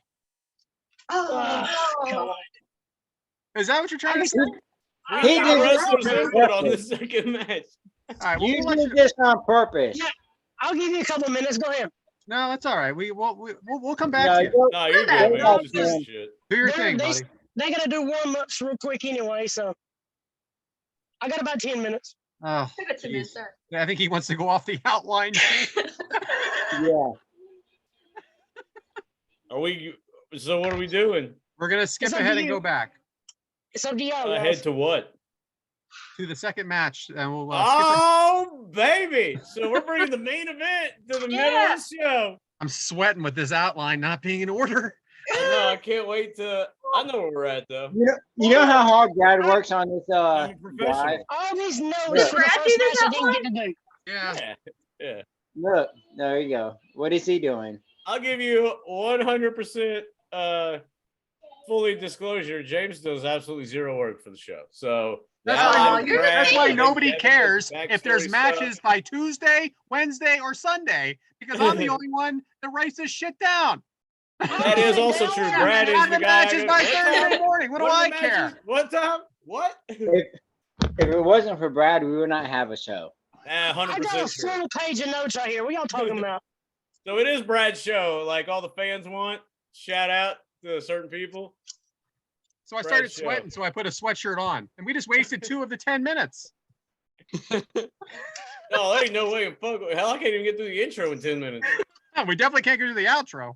Right. All right, let's go. So we're doing it match 2, huh? Freaking right. doing it. Are you ready to rumble for match 2? I'm ready. All right, Yeah. it's time. You know what time it is. It's match 2 for our Big Gold Belt series with old say Big it? Gold Brooke. And boy, if you thought that first one was a doozy, my goodness, can't wait for this one. It is Diamond Dallas Page. That's a good name, but hold Yeah. yourself. Versus Jeff Jarrett. Okay. Versus Double J, baby. David Arquette. Woo! My boy. My boy. Courtney Yeah, boy. Cox's husband. X. It is from Slaboree 2000. It is billed as a Ready to Rumble steel cage match. Do you remember the movie? Don't we all? It happened May 7th, 2000 at the Kemper Arena in Kansas City, Missouri. Missouri. The attendance on this one, if you remember the first match's attendance was 68,000 something. This attendance, 7,165. This is a professional, like number 2 in the biz, supposedly. 7,000 people. It had a buy rate. Remember that first buy rate, like 680 something thousand? It had a buy rate of 52,000. Yes. 52,000 people. Hell bought yeah. this. WCW, like beating WWE at one time, 52,000. Had a match length of 15 and a half. And if you remember that first match, it got 3 stars. Well, your boy, Dave Meltzer, who obviously goes by the same scale for every match, this one, 3 1/4. Oh, that's bullshit. 3 1/4. What? Better What than the the Sam last hell? match. I shoot you. I was writing the notes laughing. 3 1/4 on this one, 3 stars for the last one. Well, that's the same Yeah, guy that- that went 4 hey. 3/4 stars on another match that we like to talk about today. Yeah, That we need to good bury message. that one for sure. That group message, I told you I had something to say about this match. I loved it. I bet you did. 3 1/4. That's a high rating for old Melty Melts. But I love this match. All right, got you it. know, that's that match. And boy, Devyn, this is probably peak your era while it's a downfall in everybody else's turn. But how did we get there? All right, so it all starts with what you said earlier, the movie Ready to Rumble. I've never seen it, but apparently in that movie, David Arquette wins the title or something. So He ends up being brought to No. WCW. I don't know what happens in the movie. Wrong. Never seen it. Never seen the movie. Bober will tell me about that one. I don't know what happens in the movie. But Arquette is brought into WCW. And he is given a tag team match. People say I don't take notes. You can't Google the fucking movie and just like, God. All right. So Go David ahead. Arquette and Diamond Dallas Page were set in a tag team match versus DDP and Eric Bischoff for the WCW World Heavyweight Championship. At the same time that Jeff Jarrett was going to pin DDP, David Arquette covered Eric Bischoff. The referee counted to 3 and awarded David Arquette the new heavyweight champion of WCW. David Arquette, he really did not want the title. He was trying to relinquish it at every show, trying to say, I don't want the champion. Will you take this? Trying to give it to DDP, trying to give it to Canyon, trying to give it back to Bischoff. And it was finally decided. It's going to be Diamond Dallas Page versus Jeff Jarrett for the World Heavyweight Championship inside this triple cage. And then Eric Bischoff, being the nasty heel he is, said, Arquette, you're not getting off that easily. I'm throwing you inside this triple cage as well, making it a 3-way dance for the World Heavyweight Championship. So, Hey, Bro. Devyn, what happened to Bischoff right before this match? pop quiz.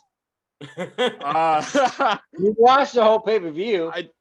He got in a fight with someone. I remember that. He got put through a table by who? Professional podcast. I didn't know I was supposed to What take was that? from 4:20 p.m. You were watching this? Right? Precisely. Anyway, Did Hogan not put him through a table? Oh, you're correct. Hulk Hogan. man, Boris it doesn't Hogan get from any the better. Adam, good thing FUND. you waited. Good thing you waited, Adam. Brooke, why this match? Bro? For real. Why this match? Why this match? I think because I have a soft spot for David Arquette. Everybody gave him so much hate. Like, why'd you take the belt? James, someone came up to you and said, hey, we want you as the AEW champion tomorrow. You turn that down? No, like nobody would turn that down. And I Not a think chance. Hell, you're Not damn a right I'd be chance. the champion. I'd look Damn right in right. the fucking camera. What if you were? What if you were a Hold movie that star? bitch up? Yeah. What if you were a movie star? Would you do it if you were a movie star? I think it was at the moment, I thought it Where's was the money so coming cool. from is what the real question Yeah. is. Okay, Like, I so thought it was Brooke, so cool for David $1 Arquette. million. I don't think TNT was wanting him to be on Nitro, but I think Yeah. the Turner movie, like, bigger conglomerate probably was like, hey, it's press. It's press for the movie. question for Brooke. All right, well, she's talking. Tony calls you this week and says, hey, on Wednesday, I need you on TV. You're going to pin Jamie Hayter for the women's title. In a heartbeat. You would do it? In a heartbeat. I was Out of already nowhere. trying to put my input for AEW this week. And if I could have made myself champ, it would have happened. Okay, that works. Yeah. No, I just You've been think, fucking like, around with that one dude too much. Patrick's BFF. Y'all been oh, Des fantasy Moines? book at Oh, I AEW got too plans for much. Des Moines. Don't worry. Yeah, he's trouble, man. He's trouble. yeah. Don't let him corrupt you. He likes the Jaguars, for God's sakes. I mean, Oh, who- trust me, point out. I deal with Des Moines. I take care of him. Don't worry. But no, I just thought at the time, I just remember Kurt Russell and Courtney Cox being on TV because of David Arquette. I just thought it was so cool. I was 10 at this time, and I thought it was like, oh, look at all these movie stars. I thought it was good publicity at the No, time. you know what? Listen, I love that you picked this match for all the reasons you've said, because it is entertaining. It is different. It gets a lot of hate, and it's plenty to talk about here. Plenty to talk about. Oh, yeah. Believe me, if you want these guys to talk about Eddie Guerrero matches, I'll just leave the show, okay? Because they'll diarrhea at the mouth for 3 hours about the technicality of the match. I want to talk about this. This Yes. is what The I want to talk about. entertainment part of it. I actually Like did right take now, quite a bit of Adam notes is on rolling this, his too. eyes right now because he wants to talk about Eddie Guerrero. We know, Adam. We know. All right. Anyway, He's So- the greatest. yeah, got it. Okay, we've done 3. We have 33 shows. We've done 3 Eddie Guerrero matches. I'm done. We've done not one Stone Cold match. Anyway, That So should this- explain everything. so this match is based on the movie Ready to Rumble. Heard that. Not gonna ask you, Devin. All right. Please don't. Anyway, Mike, was this one of your favorite movies? The favorite movies? No. Yeah. Why not? The movie sucked. It had Goldberg in it. So, Leave Goldberg alone. That's so obscure too. I hate it. Goldberg made a cameo. Fuck that movie. Fuck it. He was in there for 10 I'm seconds. done. So done. Yeah. We had some Good movie. Goldberg shows up. Turned off. Hey, it has Tweeter from Varsity Blues. I liked it. I liked it. I liked it for what it is. All right. It's I liked it until Goldberg showed I up. saw it I in actually theaters, thought, man. Me and all my friends saw it in theaters. Oliver Straight up. Platt was funny in it. He was good. He played a good part. Yep. Anyway, it's a triple cage match. Pyro's on top of the cage. Double J Arquette entrance. was highly popular during this time period too. Yeah. The Double J entrance. Devin, how much more do you like Double J then, or do you like Double J more then or now? So going back and watching old Double J, I'm starting to love him. Like cocky, arrogant heel. He's everything that you want in a heel. He's the perfect bad guy. I like this era, Jeff Jarrett. So are you like talking about then or now? Back then, not a big fan of Jeff Jarrett today. It's funny. I think Conrad made us all fans. Yeah. I'm a fan Hey. of Jeff Jarrett's podcast. I don't want to see Jeff Jarrett on my wrestling show each week. Oh, Damn. Hey, I will say, I'm a- why did they call this the 30 pounds of gold when Double J comes out, and then they refer to it as 30 pounds of gold the entire time? Because I know the original NWA was the 10 pounds of gold, but I never heard this called 30 pounds of gold at all. No, me neither. Definitely not. So then we have the David Arquette entrance. Brooke, whose idea was it to make David Arquette champion? Come on, girl. You know. Alright. It was my boy, my father. It was Tony. Yes, Tony Schiavone's idea. I I could not wait to ask you this. I'm not saying because he's my father, my adopted father, but I mean, I would have put it on Arquette. I would have put on a lot of people y'all wouldn't have liked, but I thought it was a different idea. Like they were dying already. Right. Arquette didn't kill the company. Right. Neither did Tony Schiavone, for that matter. No, So- well, we know who did. Goldberg. All right, Hey. Brooke. Well, there's two people. Ric Brooke, Flair. what's your favorite Scream movie? A favorite Scream movie? David Arquette's in all of them. I've only seen the first one. Oh my gosh. I've only Terrible answer. No, I'm Terrible answer. sorry. I've seen the first, fourth, and fifth. I haven't seen the second or third. What? All right, well, that's your homework. Second one was pretty good. They're all okay. They're all good enough. Have you seen the latest one? Yeah. I thought it was okay, but I didn't like what they did to Arquette. Let's go. Spoiler, I don't want to spoil, but He lives. It's all good. Yeah, guys, he does not die. Adam, DDP entrance. All right. So Adam, when you first saw this, what was your prediction for the match? Who did you think would actually win the first time you watched this? Honestly, I figured they swallowed it and let Dave Arquette keep it. Honestly, because that was the most outlandish idea. Just let him keep it. Let's just swerve everybody, let him keep it. Exactly. James, are you still there? Yeah, I'm here. Sorry. That's okay. Who are the announcers, James? Well, it appears James, that camera. it is Scott Hudson, America's favorite delusional Yinzer, Mark Madden, and our man, Shivani. Nice. So we have David Arquette trying to escape the cage early. Double J goes after him. DDP goes after Double J. DDP and Jarrett in the ring. Jarrett with the DDT on DDP. That's a mouthful, huh? So, Mike, what do you think of the Arquette clothes, the spray tan, and the hair? Is that something you would get down with? Hell yeah, I'd wear that.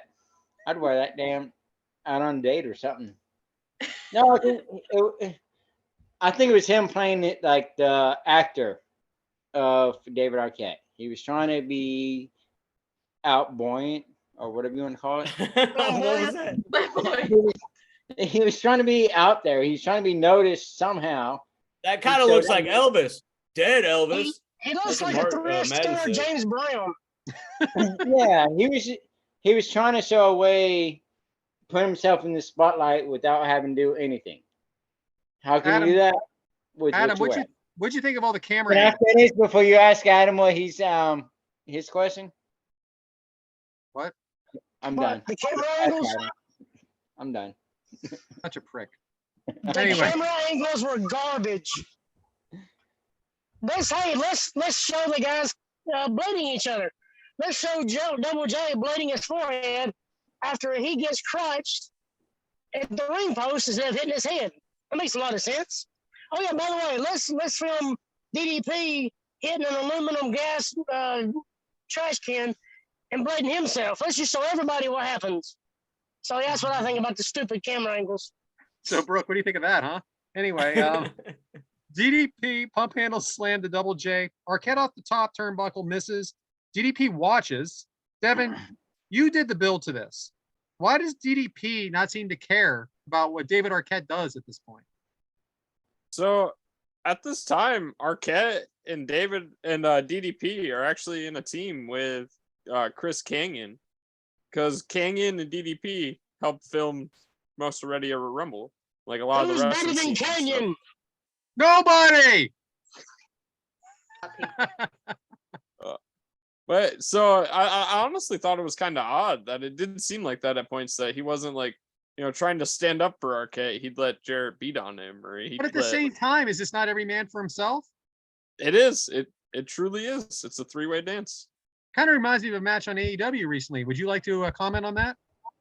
Nope, that's past. What I'm saying is, you had Jericho and Sammy Guevara that are friends. The cash. Yeah, And- you were double fisting old Sammy there for a little bit, Hey, Very similar situation, but at the same time, they both were trying to win too. Not the in this case. championship stayed in the JAS. That's all I gotta say. Yeah, well, it's going to turn into something. Stay tuned. Ruby should have broke Ty's nose. That's all I'm saying. Hey, Brooke. she has a new nose now, right? You seen that, right? Who's Yeah. that? Who's got a new nose? Destination unknown. Ruby. Ruby Soho. Oh, Ruby. Oh, yeah, she got a new nose. Mm, I like probably Rancid needs too. new Shout other out. stuff. It's a lot smaller.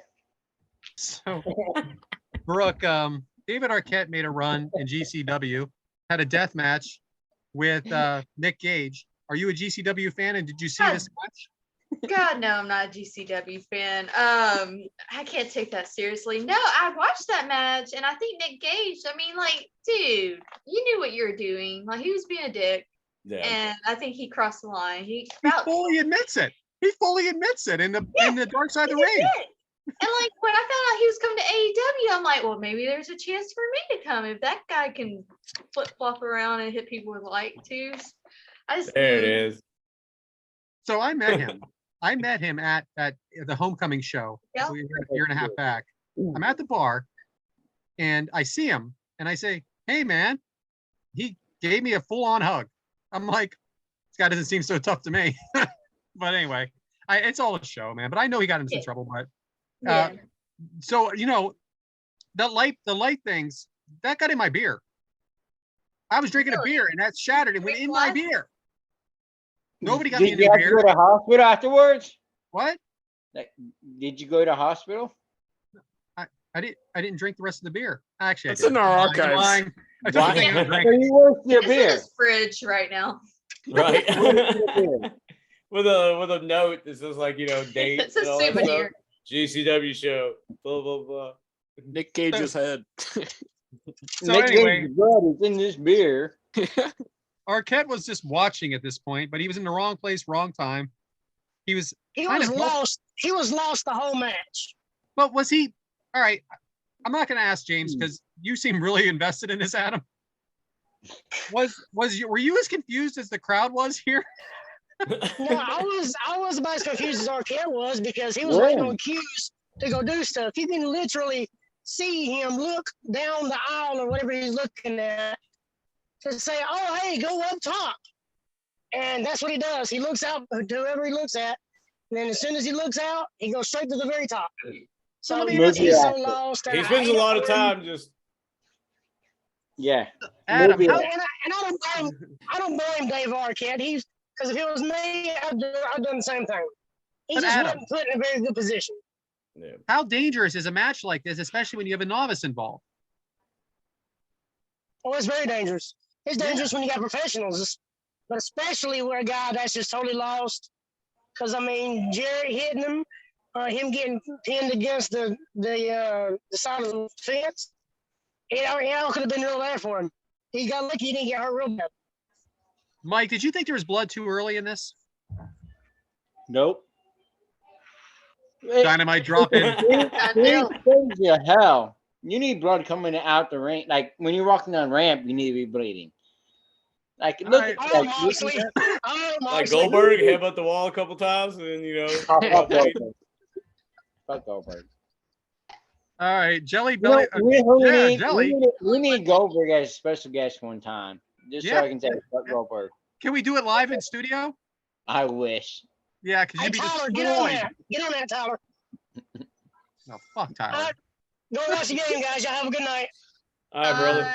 Yeah, great Bye. time. Thank you for joining us. Good I'm luck, sorry I dude. couldn't say that one time. You know, So Jared, belly to Yeah. back. Tell Patrick hello and everything, bro. I'll see what I can do. How can I miss you if you don't go away? Bye. Good night. Bye. Jarrett belly to back suplexed off the ladder to DDP. Powerbomb to Jarrett from DDP. I don't know where Arquette is at this point. Devyn, are they obviously promoting the movie here? And is it worse than Army of the Dead? And if you remember what that's from, okay, good. I don't need to say it. Yeah, so I think that this is probably way better than the Army of the Dead Miz versus Damian Priest match. 1,000 to be honest. times. Yeah. Come on. This What got better ratings? What got better rating? I don't mean ratings as in Oh, like this one got 3.5 star, 3.25 no. stars. Sorry. No. What movie had better Rotten Tomatoes? You asking me these random ass Because I questions. know the don't answer. know that. Can you believe Army of the Dead got like positive reviews? That piece That's of shit. wrestling bias, though. That's wrestling Yeah. bias. That's Yeah. not a wrestling movie. That's what I'm saying. This one is. So they're like, oh, it's trash. They're like, oh, 20 stupid. Yeah, this was like tomatoes. 7%. You know. Yeah. Anyway, I looked it up today because I was curious. Double J selling the pain from being thrown into the ladder, but recovers very quickly all of a sudden. James, how much would you charge to take these ladder shots? I mean, I love when I stop you. well, it depends because, like, you got to think about all of the ladder spots. So, like, first floor in the ring, whatever. The more we climb up, because I am pretty afraid of heights, like, I'll do roller coasters and stuff, no problem. But, like, standing on shit like that, my kneecaps just jitter constantly. Like, can't do it. So that would definitely be some mounty. But if somebody hit me with the ladder, that's a little different too, because they do weigh 80 to 100 pounds. Man, that's a shout out to the next episode. So actually today we were decorating at work, putting lights up, and they asked me to get up on the ladder. And I'm going to tell you elbow what, drop somebody so bad, didn't you? that's what they kept saying. They know I'm a wrestling guy. I got a picture of me and freaking a blue meanie on my wall. And I'm climbing to the top. They're like, no, to the very top. I'm like, the very top, my ass. I ain't going all the way up there. My legs start buckling. I can feel it in my toes. Not a good look for Brad. My kneecaps No, just it's jump, not- dude. My Hey, kneecaps constantly jump. Simple dude. no would have been better. Go ahead. Come work Mike. for me and get on the scissor lift. Yeah, and then Mike will leave you up there. That'll be a good way to cure our fucking, scared of heights. Mike, leave our ass up there for like 8 hours. Yeah, I ain't seen him, man. Took a break, man. He's a good worker. He took a break once. Yeah, he took a break. Yeah, he's great. That great story is in our Give him like archives. a couple extra hours on his paycheck. Brooke, what are you like for the heights? Would you climb up? What would it take for you to climb up 42 feet? 3,000. 3,000 American? 3,000. Yeah, 3,000 American. Heights don't bother me too much, but I can. Yeah, 3,000 yen. No, $3,000. I think that'd be my asking price. Now to jump off it, Oh, okay, yeah. 7. Mike, considering you have David Arquette in this match, what did you think of the in-ring chemistry of the other two while this is going on? Oh, they made a great chemistry between both of them. And even in this match, like when they're getting on top of the cage, I loved how the top of the cage was made where they can walk around. Okay. Yeah, and So- I'm going to get to that too for sure because I have some questions about that too. Okay, so That's- but yeah, I think DDP and Jeff Jarrett, they can put a hell of a match on. See, that's what I was going to ask you next, Mike. Actually, though, because DDP uses the bolt cutters to open the door, but then they're on the top of this cage. And Mike, does this give you like Mick Foley, like Hell in a Cell flashbacks? Yes and no, but because with Mick Foley, you had the shit popping, like where they're going to fall through and everything else. This shit seemed steady. Like, Okay. That's true. I Yeah, want, right, I yeah. want a 3-stage of hell. The tie things were snapping, This in is that like Mick Foley one. This one has that net and shit.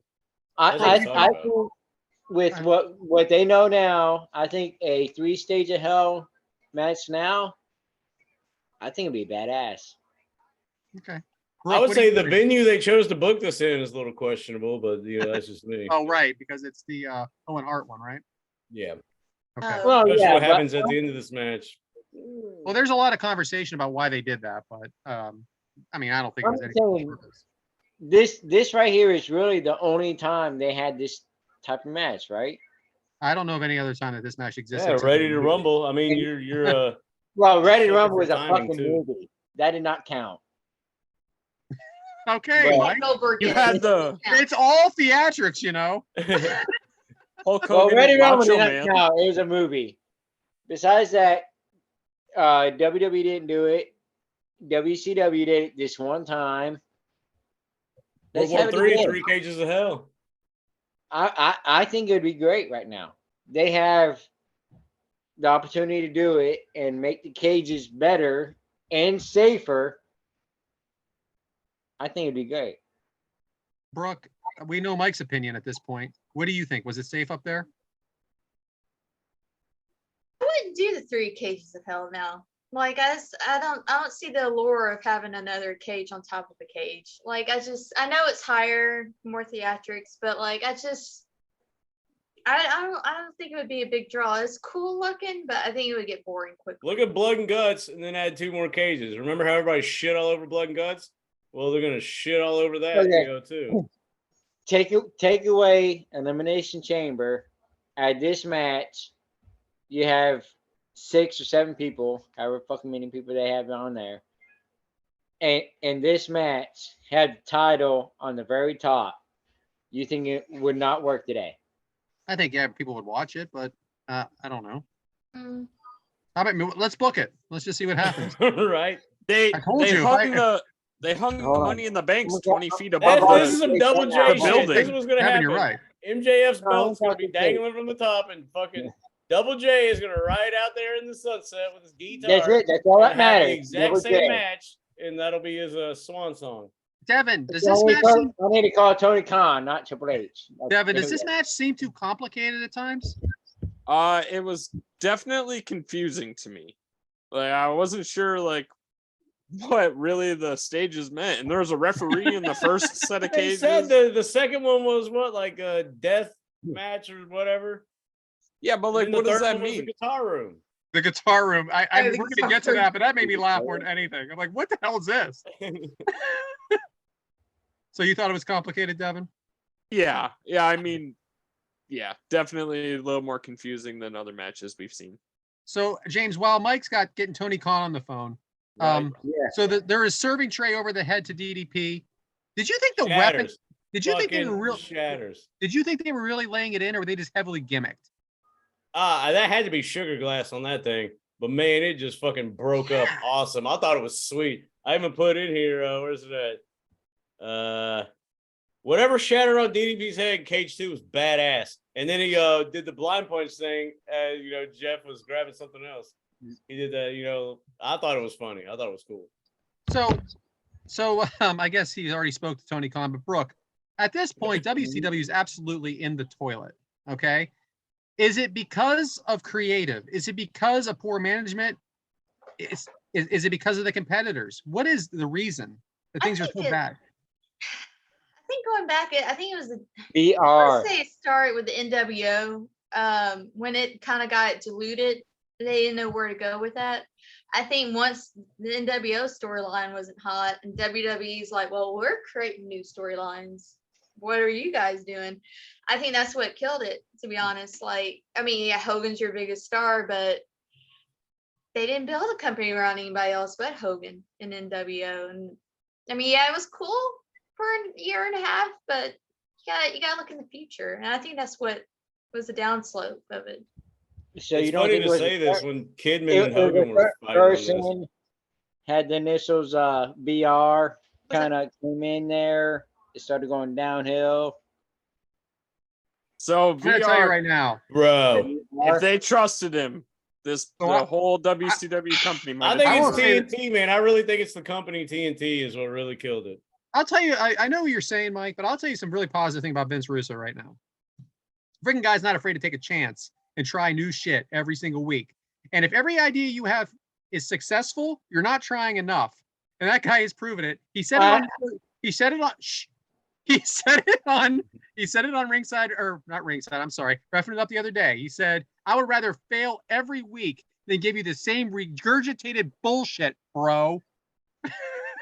Fair. Bro. You give it to him. The guy tries. I agree.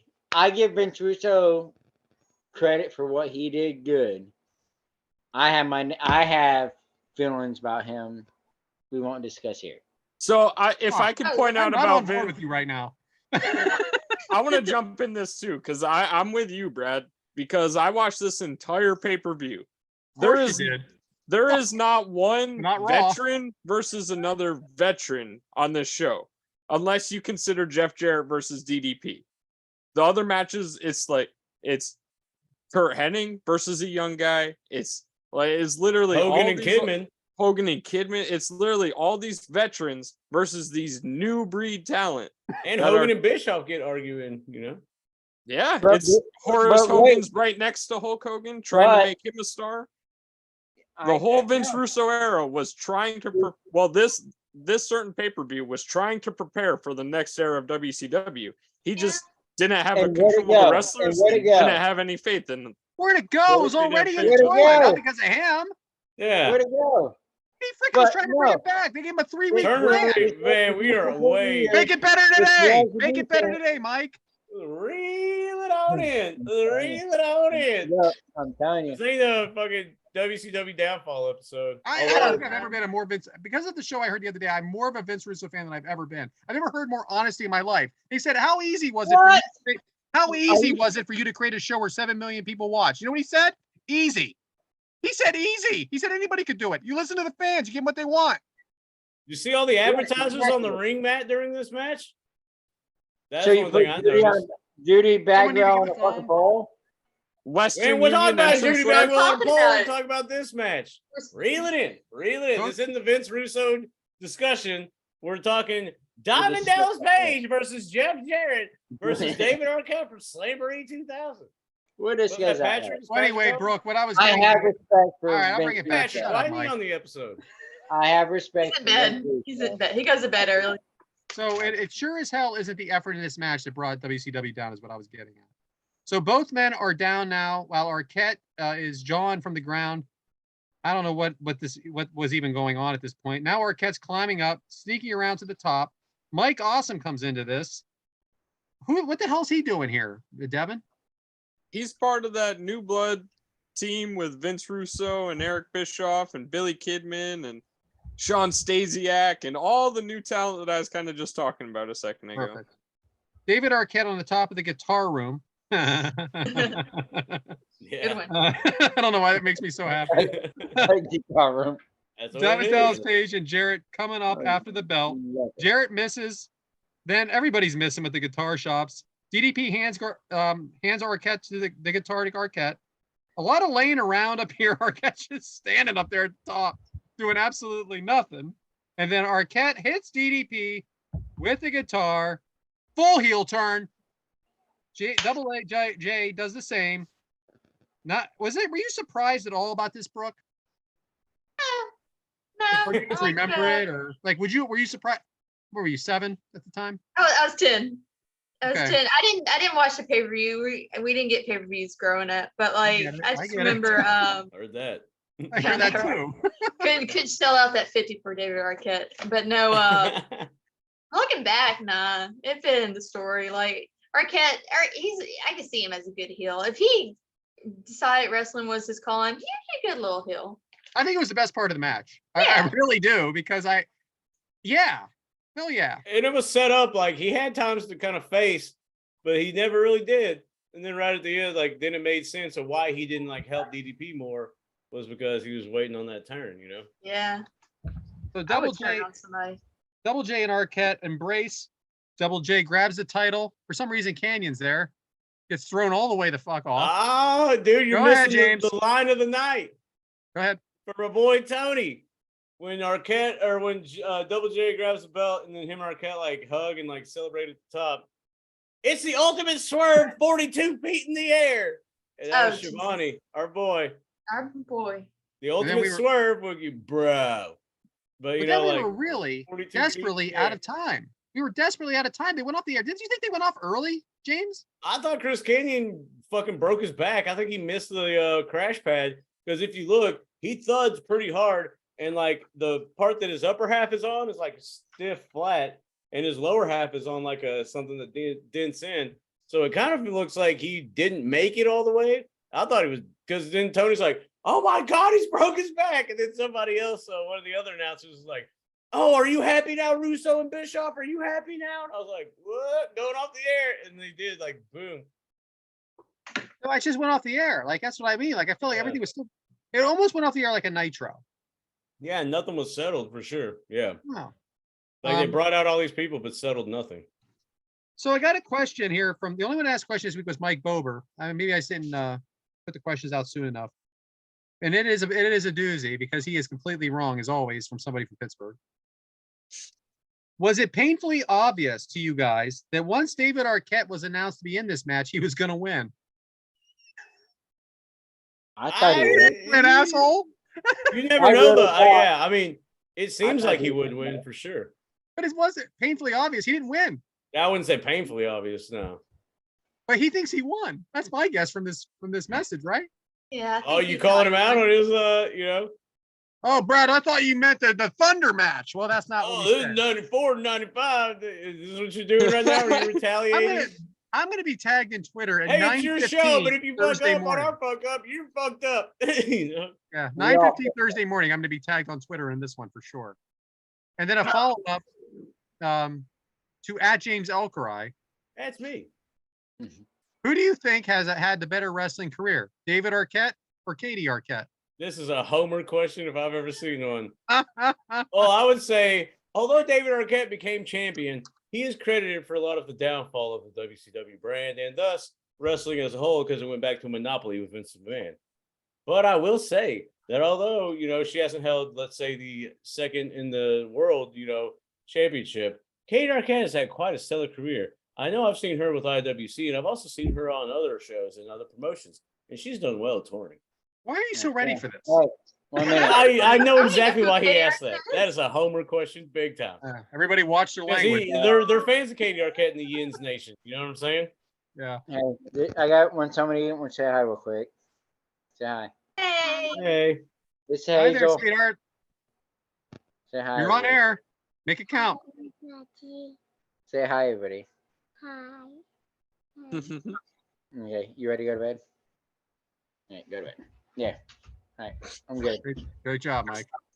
I Watch my had to language. get it ready somehow. hey, it's a holiday season, Brad. Holiday season. Ho, ho, ho. Anyway, great match. Great choice, Brooke. Thank you. Thank you. Back Thought to you, it'd be a good James. conversation. Yeah, back to you, James. Fucking A. Well, let's see where we're at. I think we're at Brooke's segment. I think we are at Brooke's segment. Oh. Brooke, Ooh. you know, exciting 2 matches you picked for us today. Thank you. And now we get to, I guess, just put you right on the spot with, you know, whatever your little, you know, segment time is. So, hey, Brooke, take it away. I It's your tell show. you what, I'll tell a story from what happened at the Shivani's this weekend. Yes. Well, insider dirt. Not really. No, the big story is okay, so we're done with WrestleK. Tony's packing up the money, he's packing up everything. We load everything in the SUV. Tony's picture money. Yeah, his picture money. Fuck yeah. Some good stuff. And so he loaded up everything, his books, action figures in the back of the SUV. He thinks he shuts the back door. So we're all loaded in, we're on the highway. All of a sudden I feel a breeze hit me and I'm like, what's going on? on here? And then like Patrick's like, oh, the door is open. I just scream like, stop the car. The whole back door of the SUV, his backpack would had money, iPad, credit cards, everything he owns, AEW secrets, flew out of the SUV onto the highway. So Tony's like, well, let me check to see what happened. He pulls over. He's like, yeah, all right, backpack's gone. Everything that he owned was in that backpack. So we're like, well, it just opened. It can't be too far away. So we all get out of the car, and Patrick, the hero of the day, runs down, goes in the highway, grabs a backpack, escapes cars, saves the day, saved Tony's backpack. And Tony was just so nonchalant about like, my backpack's gone. We're just like, Shivani. your money's in there, credit card, blah blah blah. He's just like, it's gone. He's like, I'll just get new stuff, and I'm just like, well, some stuff you can't replace. Like exhausted from the whole thing. I'm like, I'm too tired. He's like, I just Yeah, well, gone it forever. was just, but What you Patrick gonna was do? like jumping up. We're all jumping for joy, and at that moment, even though Tony gives Patrick a hard time, he's like, "Thank you, son," and that's how they mended fences. And now Patrick is Tony's favorite. He's probably more loved than I am right now in the Shivani household. But that was the big story, yeah. was I a love backpack it. flying out of the SUV. That was funny. I want to know who didn't shut the door right. You know, at the time when he was packing, this lady pulls up, starts talking to him, and he was doing his celebrity thing, and he wasn't paying attention. I'm watching him like, But it doesn't have the button. I don't think That so. rich motherfucker with his He new was supposed to doesn't have the just button to make it like. Yeah, and it's just, Brad flew out. knows how he sells them. There's a button. There's There's an alarm on it. That door not shut. Oh, I great think story, that bro. He That was hit a it, big but story. that was awesome. I love That the was shit good. out of Tony Schiavone, man. I really like that dude. Is awesome. Oh, he's amazing. Means a lot. James, Is great. what's next? Thanks. Oh boy. Well, speaking of being just speaking of aging beyond our years, I guess I'll say that. I guess it's time for my segment. It is not the spirit of Taco Bell. That was just. I had nothing. Damn it. I know, right? I I had see now. Taco Bell Okay, I can do this. It's You know what's happened?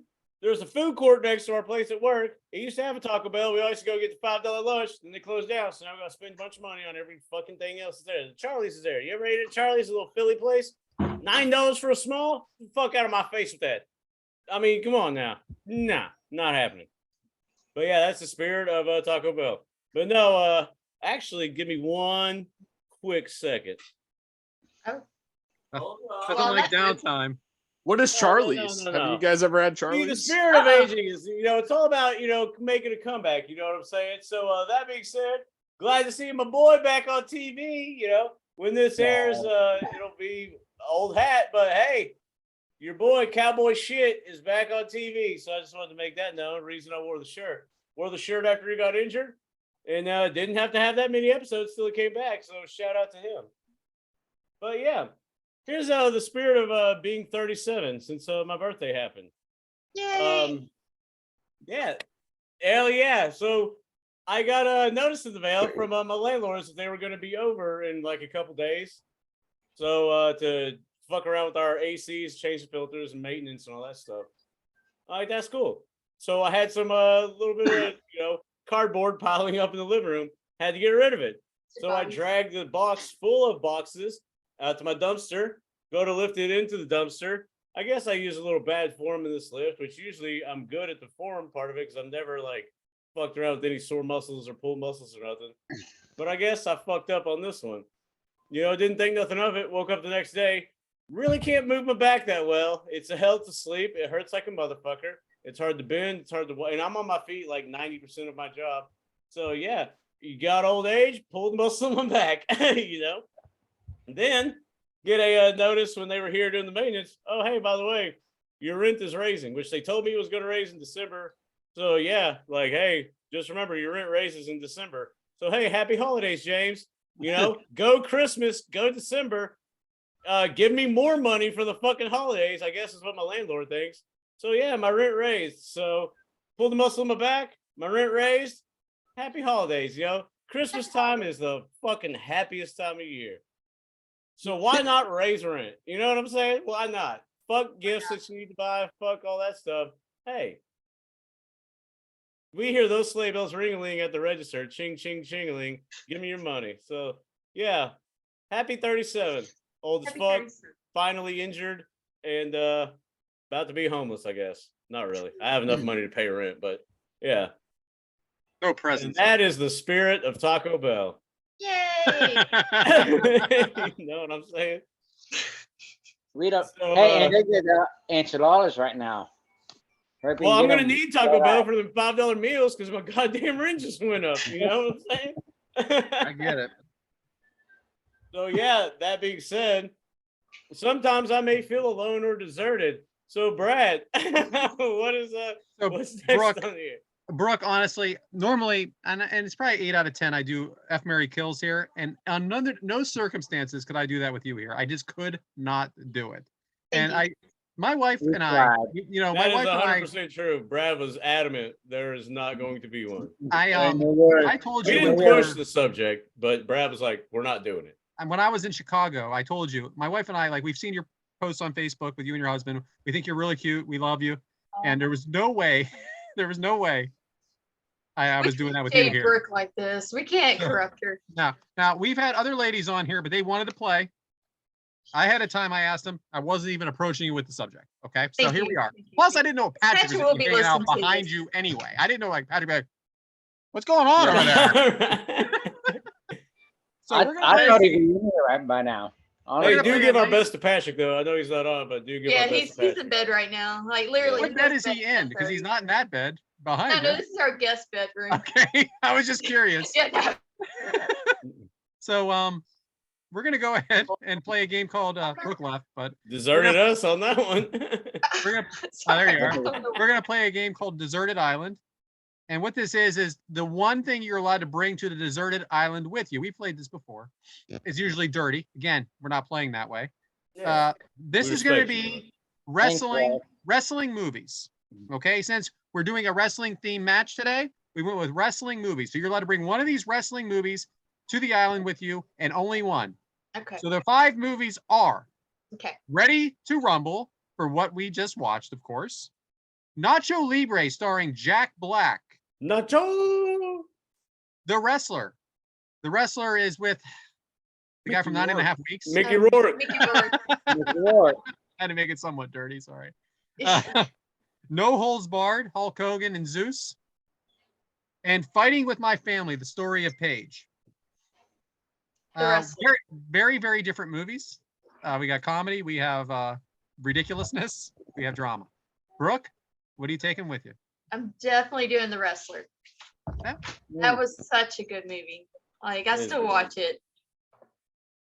Who Like does I he felt like remind you that of? was Who does he remind you of in that? Mickey Rourke. Oh I have God. my answer. Can you go first? I'm gonna come back. There is somebody he reminds me of, but I'm just drawing a blank. Well, for right me, now. he reminds me of Bret Hart. I think he looks like Bret Hart in that. I know think Bret. You- You know, just that look, the hair, the face. Yeah, he reminds me of like a Greg like the Greg Valentine kind of look too. And God, there is somebody that he reminds me of. But like, I think the part where he's at the thing signing autographs and nobody's there. Yep. Virgil. When I go to events and I see people not getting anything signed, I feel bad for them, and I'll go up to them and be like, "I want your autograph," because of that. It just reminds me of that scene. It does remind me of that, but I don't know if that part's hard for me. But the harder part is the deli Mm. when Oh. he just loses his shit. You know. Yeah. And his Yeah. whole thing with Marissa Tomei, just protecting her and the way people treated her. It's a movie for sure. So anyway, Yeah. great answer. Great answer. All right, our young buck, Devyn. What are I'm we going doing? with Soraya's movie, Fighting with My Family. Can we call her Paige, please? It's all right. Is it Soraya? Soraya? Soraya, yeah. Yeah. So tell me Oh, why. it was Devyn. kind of like a documentary of her life, wasn't it? Well, I thought it was really good.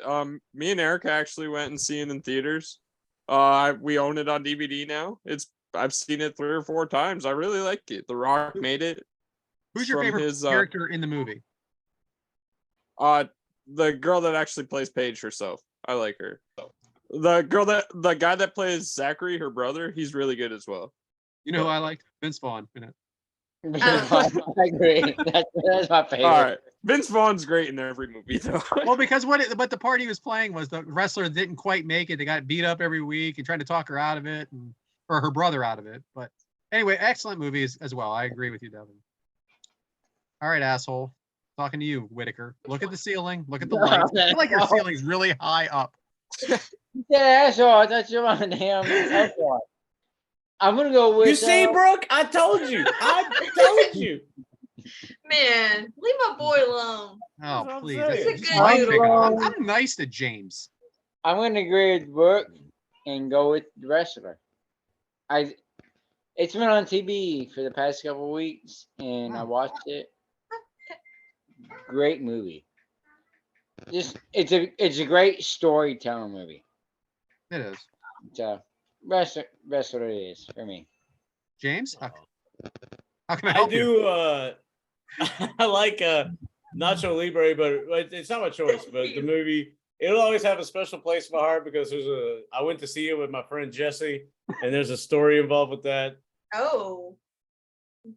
Yeah. Oh, you want to hear it? Good, because I'd love to tell it. So we got blasted high. I'm talking like smoked a bunch in the parking lot. Right before this. This is because we live in a town with really like no theaters, so we had to go to a bigger city. I'm probably, I don't know, early 20s, I guess, whenever this movie came out, give or take. Maybe 19, who knows. Yeah, we smoke in the parking lot, and we go inside, and they're like, hey, it's the last door on the left. And me and Jesse walk all the way to the last door on the left, and like he puts his hand on the, the like handle, and he's like, dude, I bet it's gonna be fucking packed in there. And we're like way high.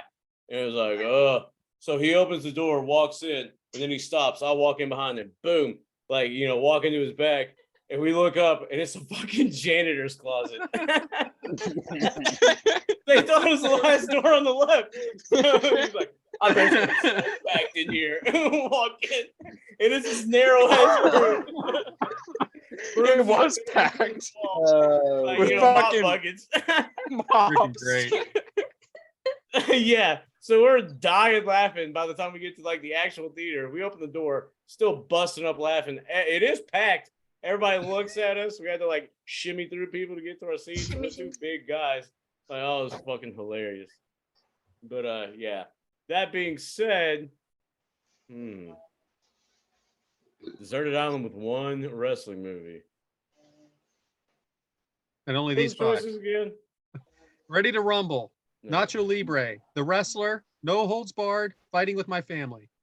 Never seen Fighting with My Family. Yes. Come on, man. I don't watch movies, dude. It's been a long time since I'm I've not seen saying that, but we're wrestling fans. Let's do this. Yeah. I'm going to go, why be deserted on a regular island? We can be deserted on a no holds barred island. Oh, so it's got to be no holds barred. I want to watch Terry Bollea beat up Tiny Lister, and I'm going to get pumped up to like smash coconuts over my head or something. For the rest of your life on this deserted island. I mean, y'all are freaking depressing ass ones. The dude kills himself. I haven't picked yet. On a deserted island. Thank you. I'm still going with the Wrestler. I'm going with the Wrestler. I love it. I love the movie. I love it. Next. Okay. Next you have Wakka Wakka Wakka. What is going on here? What did I walk into? Ground control to Major Tom on this. So this is the point, Brooke, where we have drunk Mike. I was about to say. You can't quite understand what he's saying, but it's better than not hearing him at all, right? Yes. Something about meat in it, and I was like, yeah, this isn't unusual. This is what happens. Okay, I'm ready. Nice eyes. Is that your? Is that all you got for Deserted Island, Brad? Yeah, that's all. Just kept it clean this week. I like it. Thank you, Brad. Thank you. Thanks for playing. PG. Yeah, Brad. That's why how much we like you, Brooke. I mean, it's your show. Brad changed it. Like, granted, F and K's. We got to kind of space them out anyway. On this show, and I was like, well, I'm sure you did. Oh, I have. I've heard Coach say some stuff that I dare not repeat. Yeah. Boy, howdy. Yeah. Woo! Yeah. Hey, he'll probably listen to this episode. Have a weekend with him a couple times and My goodness. He could be two different people for sure. I think I'm a little like, I can socialize and get out there. And there's sometimes I'm a coach, like, you don't have to talk to everyone. Like, I just want to chill over here. I don't want to fuck with nobody. I just want to chill right over here, have a couple beers, and hang out. Go ahead. Oh no, I was just gonna say real quick. I told Tony the story of how Ed took an edible, and he was just like wandering throughout the whole crowd. And Tony's like, "Who gave him that edible?" And I joked and I said, "That's probably James." I took it back. Might have been. So no, but does Tony know that was not Ed bought those? There's a dispensary right down the road. No, I told him, I was like, because Patrick was like, I think Ed just wanted to experiment and take some. And he was like, Ed shouldn't be doing that. He needs to go to a sensory room. Man, don't say that shit to Tony. Now he's gonna be like, "Hey, James." Well, he doesn't call me, but hypothetically, if he were to, "Hey, James, I heard what you did to Ed." Like, no. Ed did that to himself, and we're leaving that part in the episode faux shadow. But that person saved us a whole night of Top Guy Weekend from Ed. So I was sitting next to Ed that night, and he was about as smiley as it came. There's a picture of me with next to Ed that night that has been out there. Hey, whatever, dude. Try do your thing. I don't care. It's legal. It's legal there. Do it. Yeah. Why not? Great job. He didn't want to go to the comedy show anyway. That's true. That is true. He did say that. Made it clear. He told Evan. Oh boy, we're desperately out of time. Right. Yeah, swinging Yes, it we're out back, of time. reeling it in again, reeling it in. I'm getting myself in trouble now. Devyn, we have your demographic. Yeah, it's Devyn's Hey, thanks, demographic Mike. time. Hey. All right. So my Devyn's I'll demographic go. for my Devyn's demographic this week, it really is. It's just to tell you guys that you should be watching AEW Dark.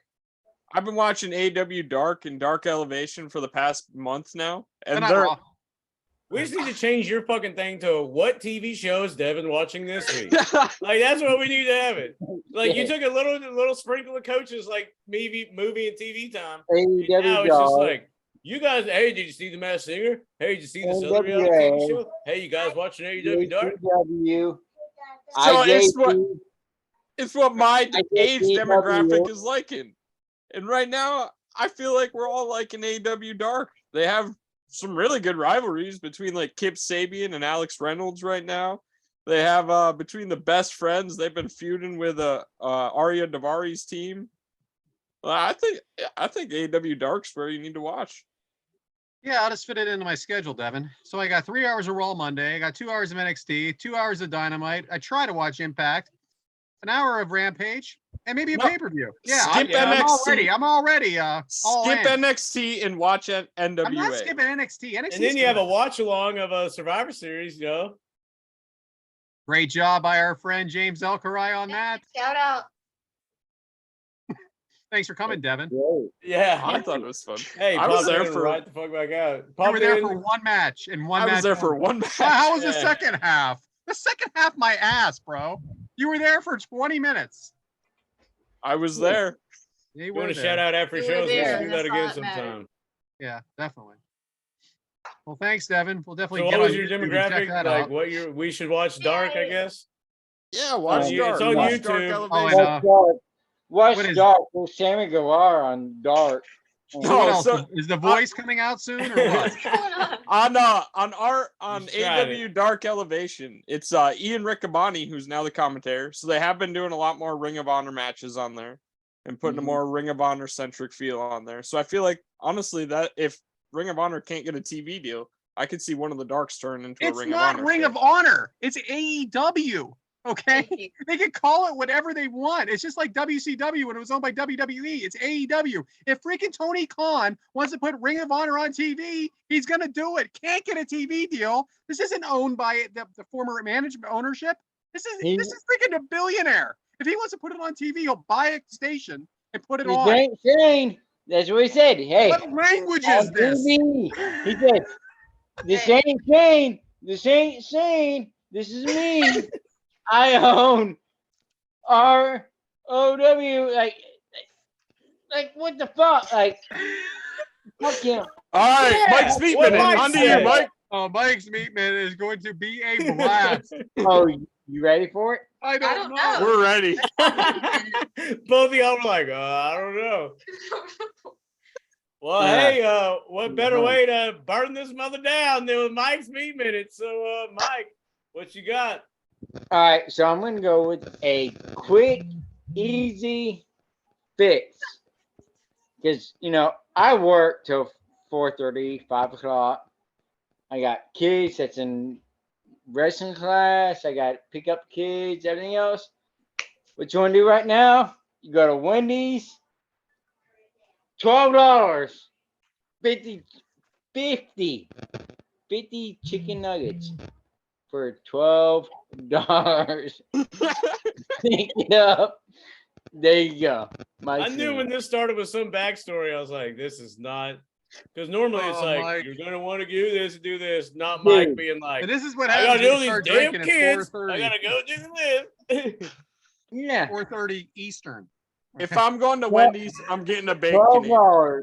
$50 What is that? chicken nuggets. Oh, another That will fucking be- company that we're talking about that don't Boom. pay us shit. Oh, shiznit. Like the Okay. cold, refreshing taste of natural light. That's what we Yeah, had we for haven't dinner plugged tonight. Nitro Pepsi in a while. Yeah. I've been drinking Coronas. Go to Wendy's, pay $12, get 50 chicken nuggets, and boom, there you go. Boom. Mike's fast food of the week. That works, right? IPAs suck, Philly. I just love that it disappears. Yeah. It James, does disappear. I'm like, I wish the guy drinking it would too. Boom roasted. Oh, okay. Yeah. Hell, shut up. A Stone IPA. So is that your Mike's Meat Minute? Go to fucking Wendy's. Go Get to some Wendy's, nuggets. pay $12, get 50 chicken nuggets. That doesn't sound Ooh, like Right, a good brought deal. out to the me. red carpet $12 for sounds down fine. low. Brooke on this one, huh? You'll be all right.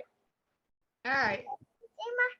I had a list, but it'll be for next week. All right, cool. Still, Tony, I like him, and this is not a representation of who I am. I put in a good word for you. Yeah, Of course. God, Are you not I'll going to go I to told damn him I was- Wendy's for yeah, he damn? drugged Eddie and then invited me on his podcast and fucking just, Of course. Can I tell you $12, what? 50 chicken nuggets, and you get 10 sauces. 10. I'm watching Brooke watch Mike right now. that's the Oh, best man. part of this. Yeah, the video. Oh, if where I he's can just say what I awesome. could think. What? Anyways, What was James. And, and I'm- Brooke, we're a top 100 wrestling Yeah. podcast. You if are, you can you believe, are. I'm if you can believe that. So real quick, I was telling Tony that I was gonna be on your podcast, James. Well, everybody's podcast, and he was like, "Don't do that shit for free." Freaking guy. And I was just like, "What?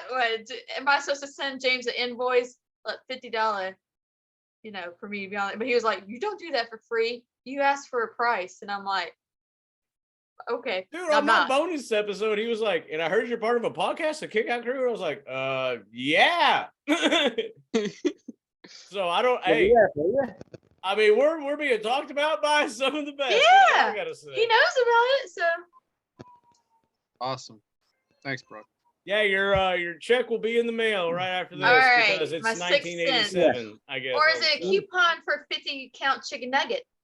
Yeah. Boom. Boom. There we Well, go. I think I Wendy, tried to buy Wendy's you will be all- in touch with you. Thank you. Thank you. I think I tried to buy you and your husband a drink at Top Guy Weekend, but I think you went to bed at 9:30 at night. Yeah, That yeah. didn't quite work We're- out. So we then I do. was up at 10 o'clock to buy you breakfast, but you guys have already finished lunch by then. Oh, yeah. For real. So you're They not ran, they kidding. ran a half marathon by, All right, fucking- yeah, definitely. They were By already the done. time Kurt Angle 10K. started Saturday morning, they'd already done. I a had half already did marathon in, 13 Bronx. miles. Something about they were on Cutie Adventures of some Yeah, sort. that was. Well, that's. All right. Yeah, so let's I call read it. ourselves I read it. Team Cutie. I Yeah, know. Team That's what Cutie. happens when you get married. Get ready for that, James and Devin. I'm married. Yeah. James. Great Cutie Yeah. Adventures. Devin is married in like a year. And you're God, telling me- if he months. was part of Cutie Adventures, I would pay to see it. I don't know what that is, For but like 3 years now. So that's what Brooke and her husband Patrick, they call their adventures Cutie Adventures. They go running, they go on planes, they do all kind of stuff. They visit dog restaurants. Yes. Yeah. Yes. I Oh, like and go to it. I pay WrestleCade to attention. go I pay to attention. a cat thing. Thank you, Brad. Like, You're my number one fan now. I am, because I love it. I think you guys are WrestleK a great VIP. couple. I'm glad you found each other for We're real. going to the cat shelter, down the block. Hey, Brooke, we do have a cat bar, I guess is what it's called here. I don't think it's the same meaning. You go in there What kind of and cat bar? it's you walk in and you just hang out with a bunch of cats. Beat me to it, James. What kind of cat?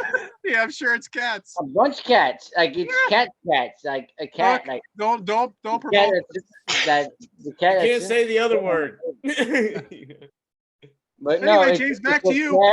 A cat bar. You go in there and you Well, have. we're here for coffee. Mike's big announcement because that's what it Mike's says. big yeah. announcement. I saw Oh, that.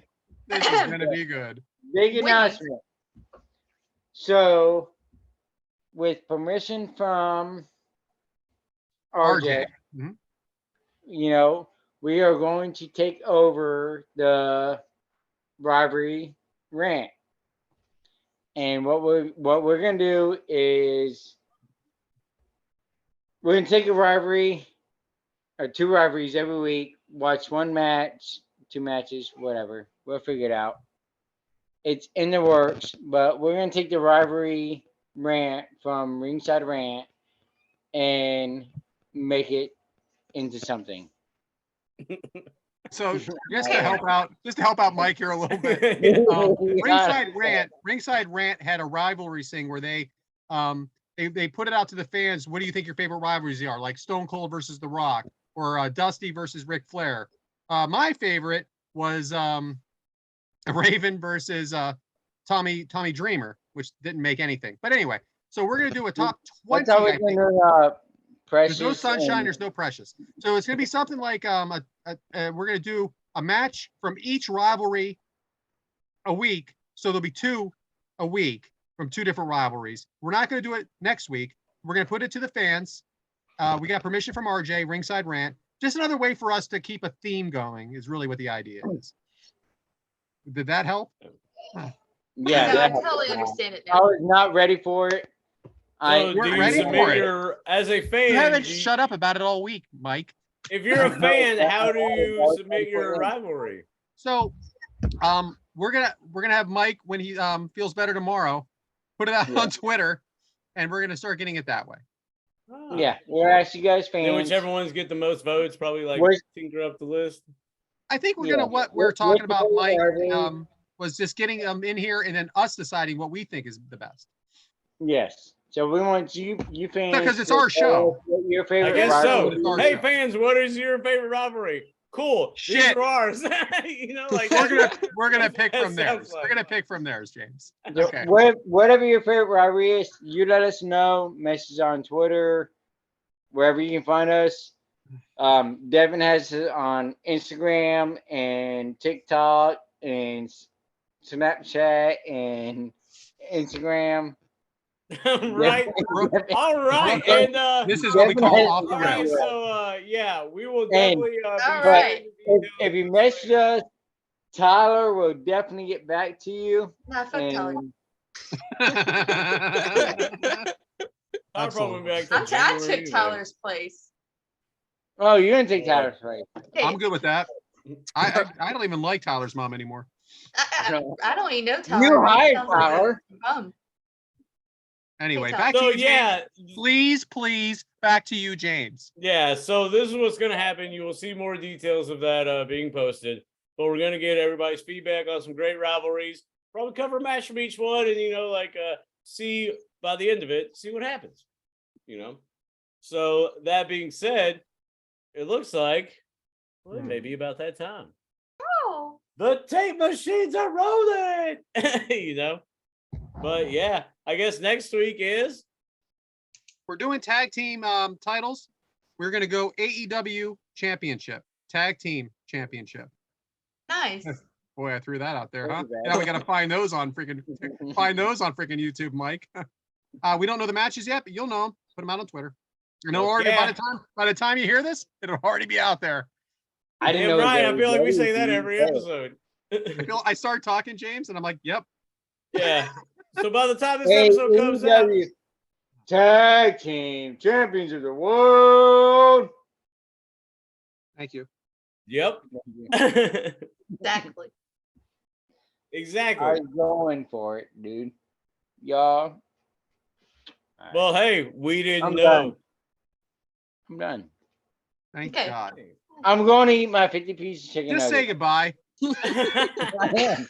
I'm about to say Oh, goodbye and go eat my 50-piece chicken nuggets. Okay. Have fun with those chicken nuggets. Mike at 1028. Yeah. Twitter. Hey, Don't what DM better them. way, Fuck Mike? y'all. You might as well go out in the blaze of glory. Yeah. Love y'all. Peace. Love. Okay. You can reach him at was it Whitaker1028 on Twitter? 1028. Yeah. It's Whitaker1028. Hit me up on Twitter. Give me your Mike's Meat Minute. If not, then you're gonna eat what I give you. Oh. All right. Okay.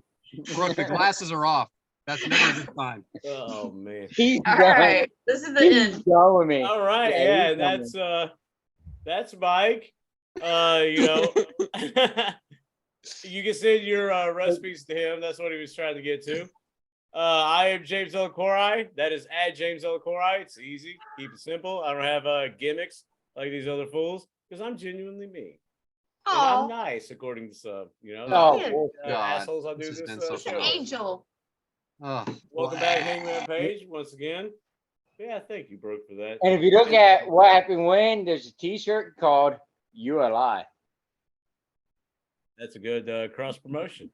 But yeah, well, you can reach us at Kickout Crew. Devyn, don't want to confuse people. It is at Kickout Crew on Twitter. We have a YouTube page where we host full episodes, and if Tyler would ever cut some clips, we'd have some clips too because we're pretty funny. Yeah. But that's enough about me rambling. I'm gonna send it to Devyn next because he's up on the screen.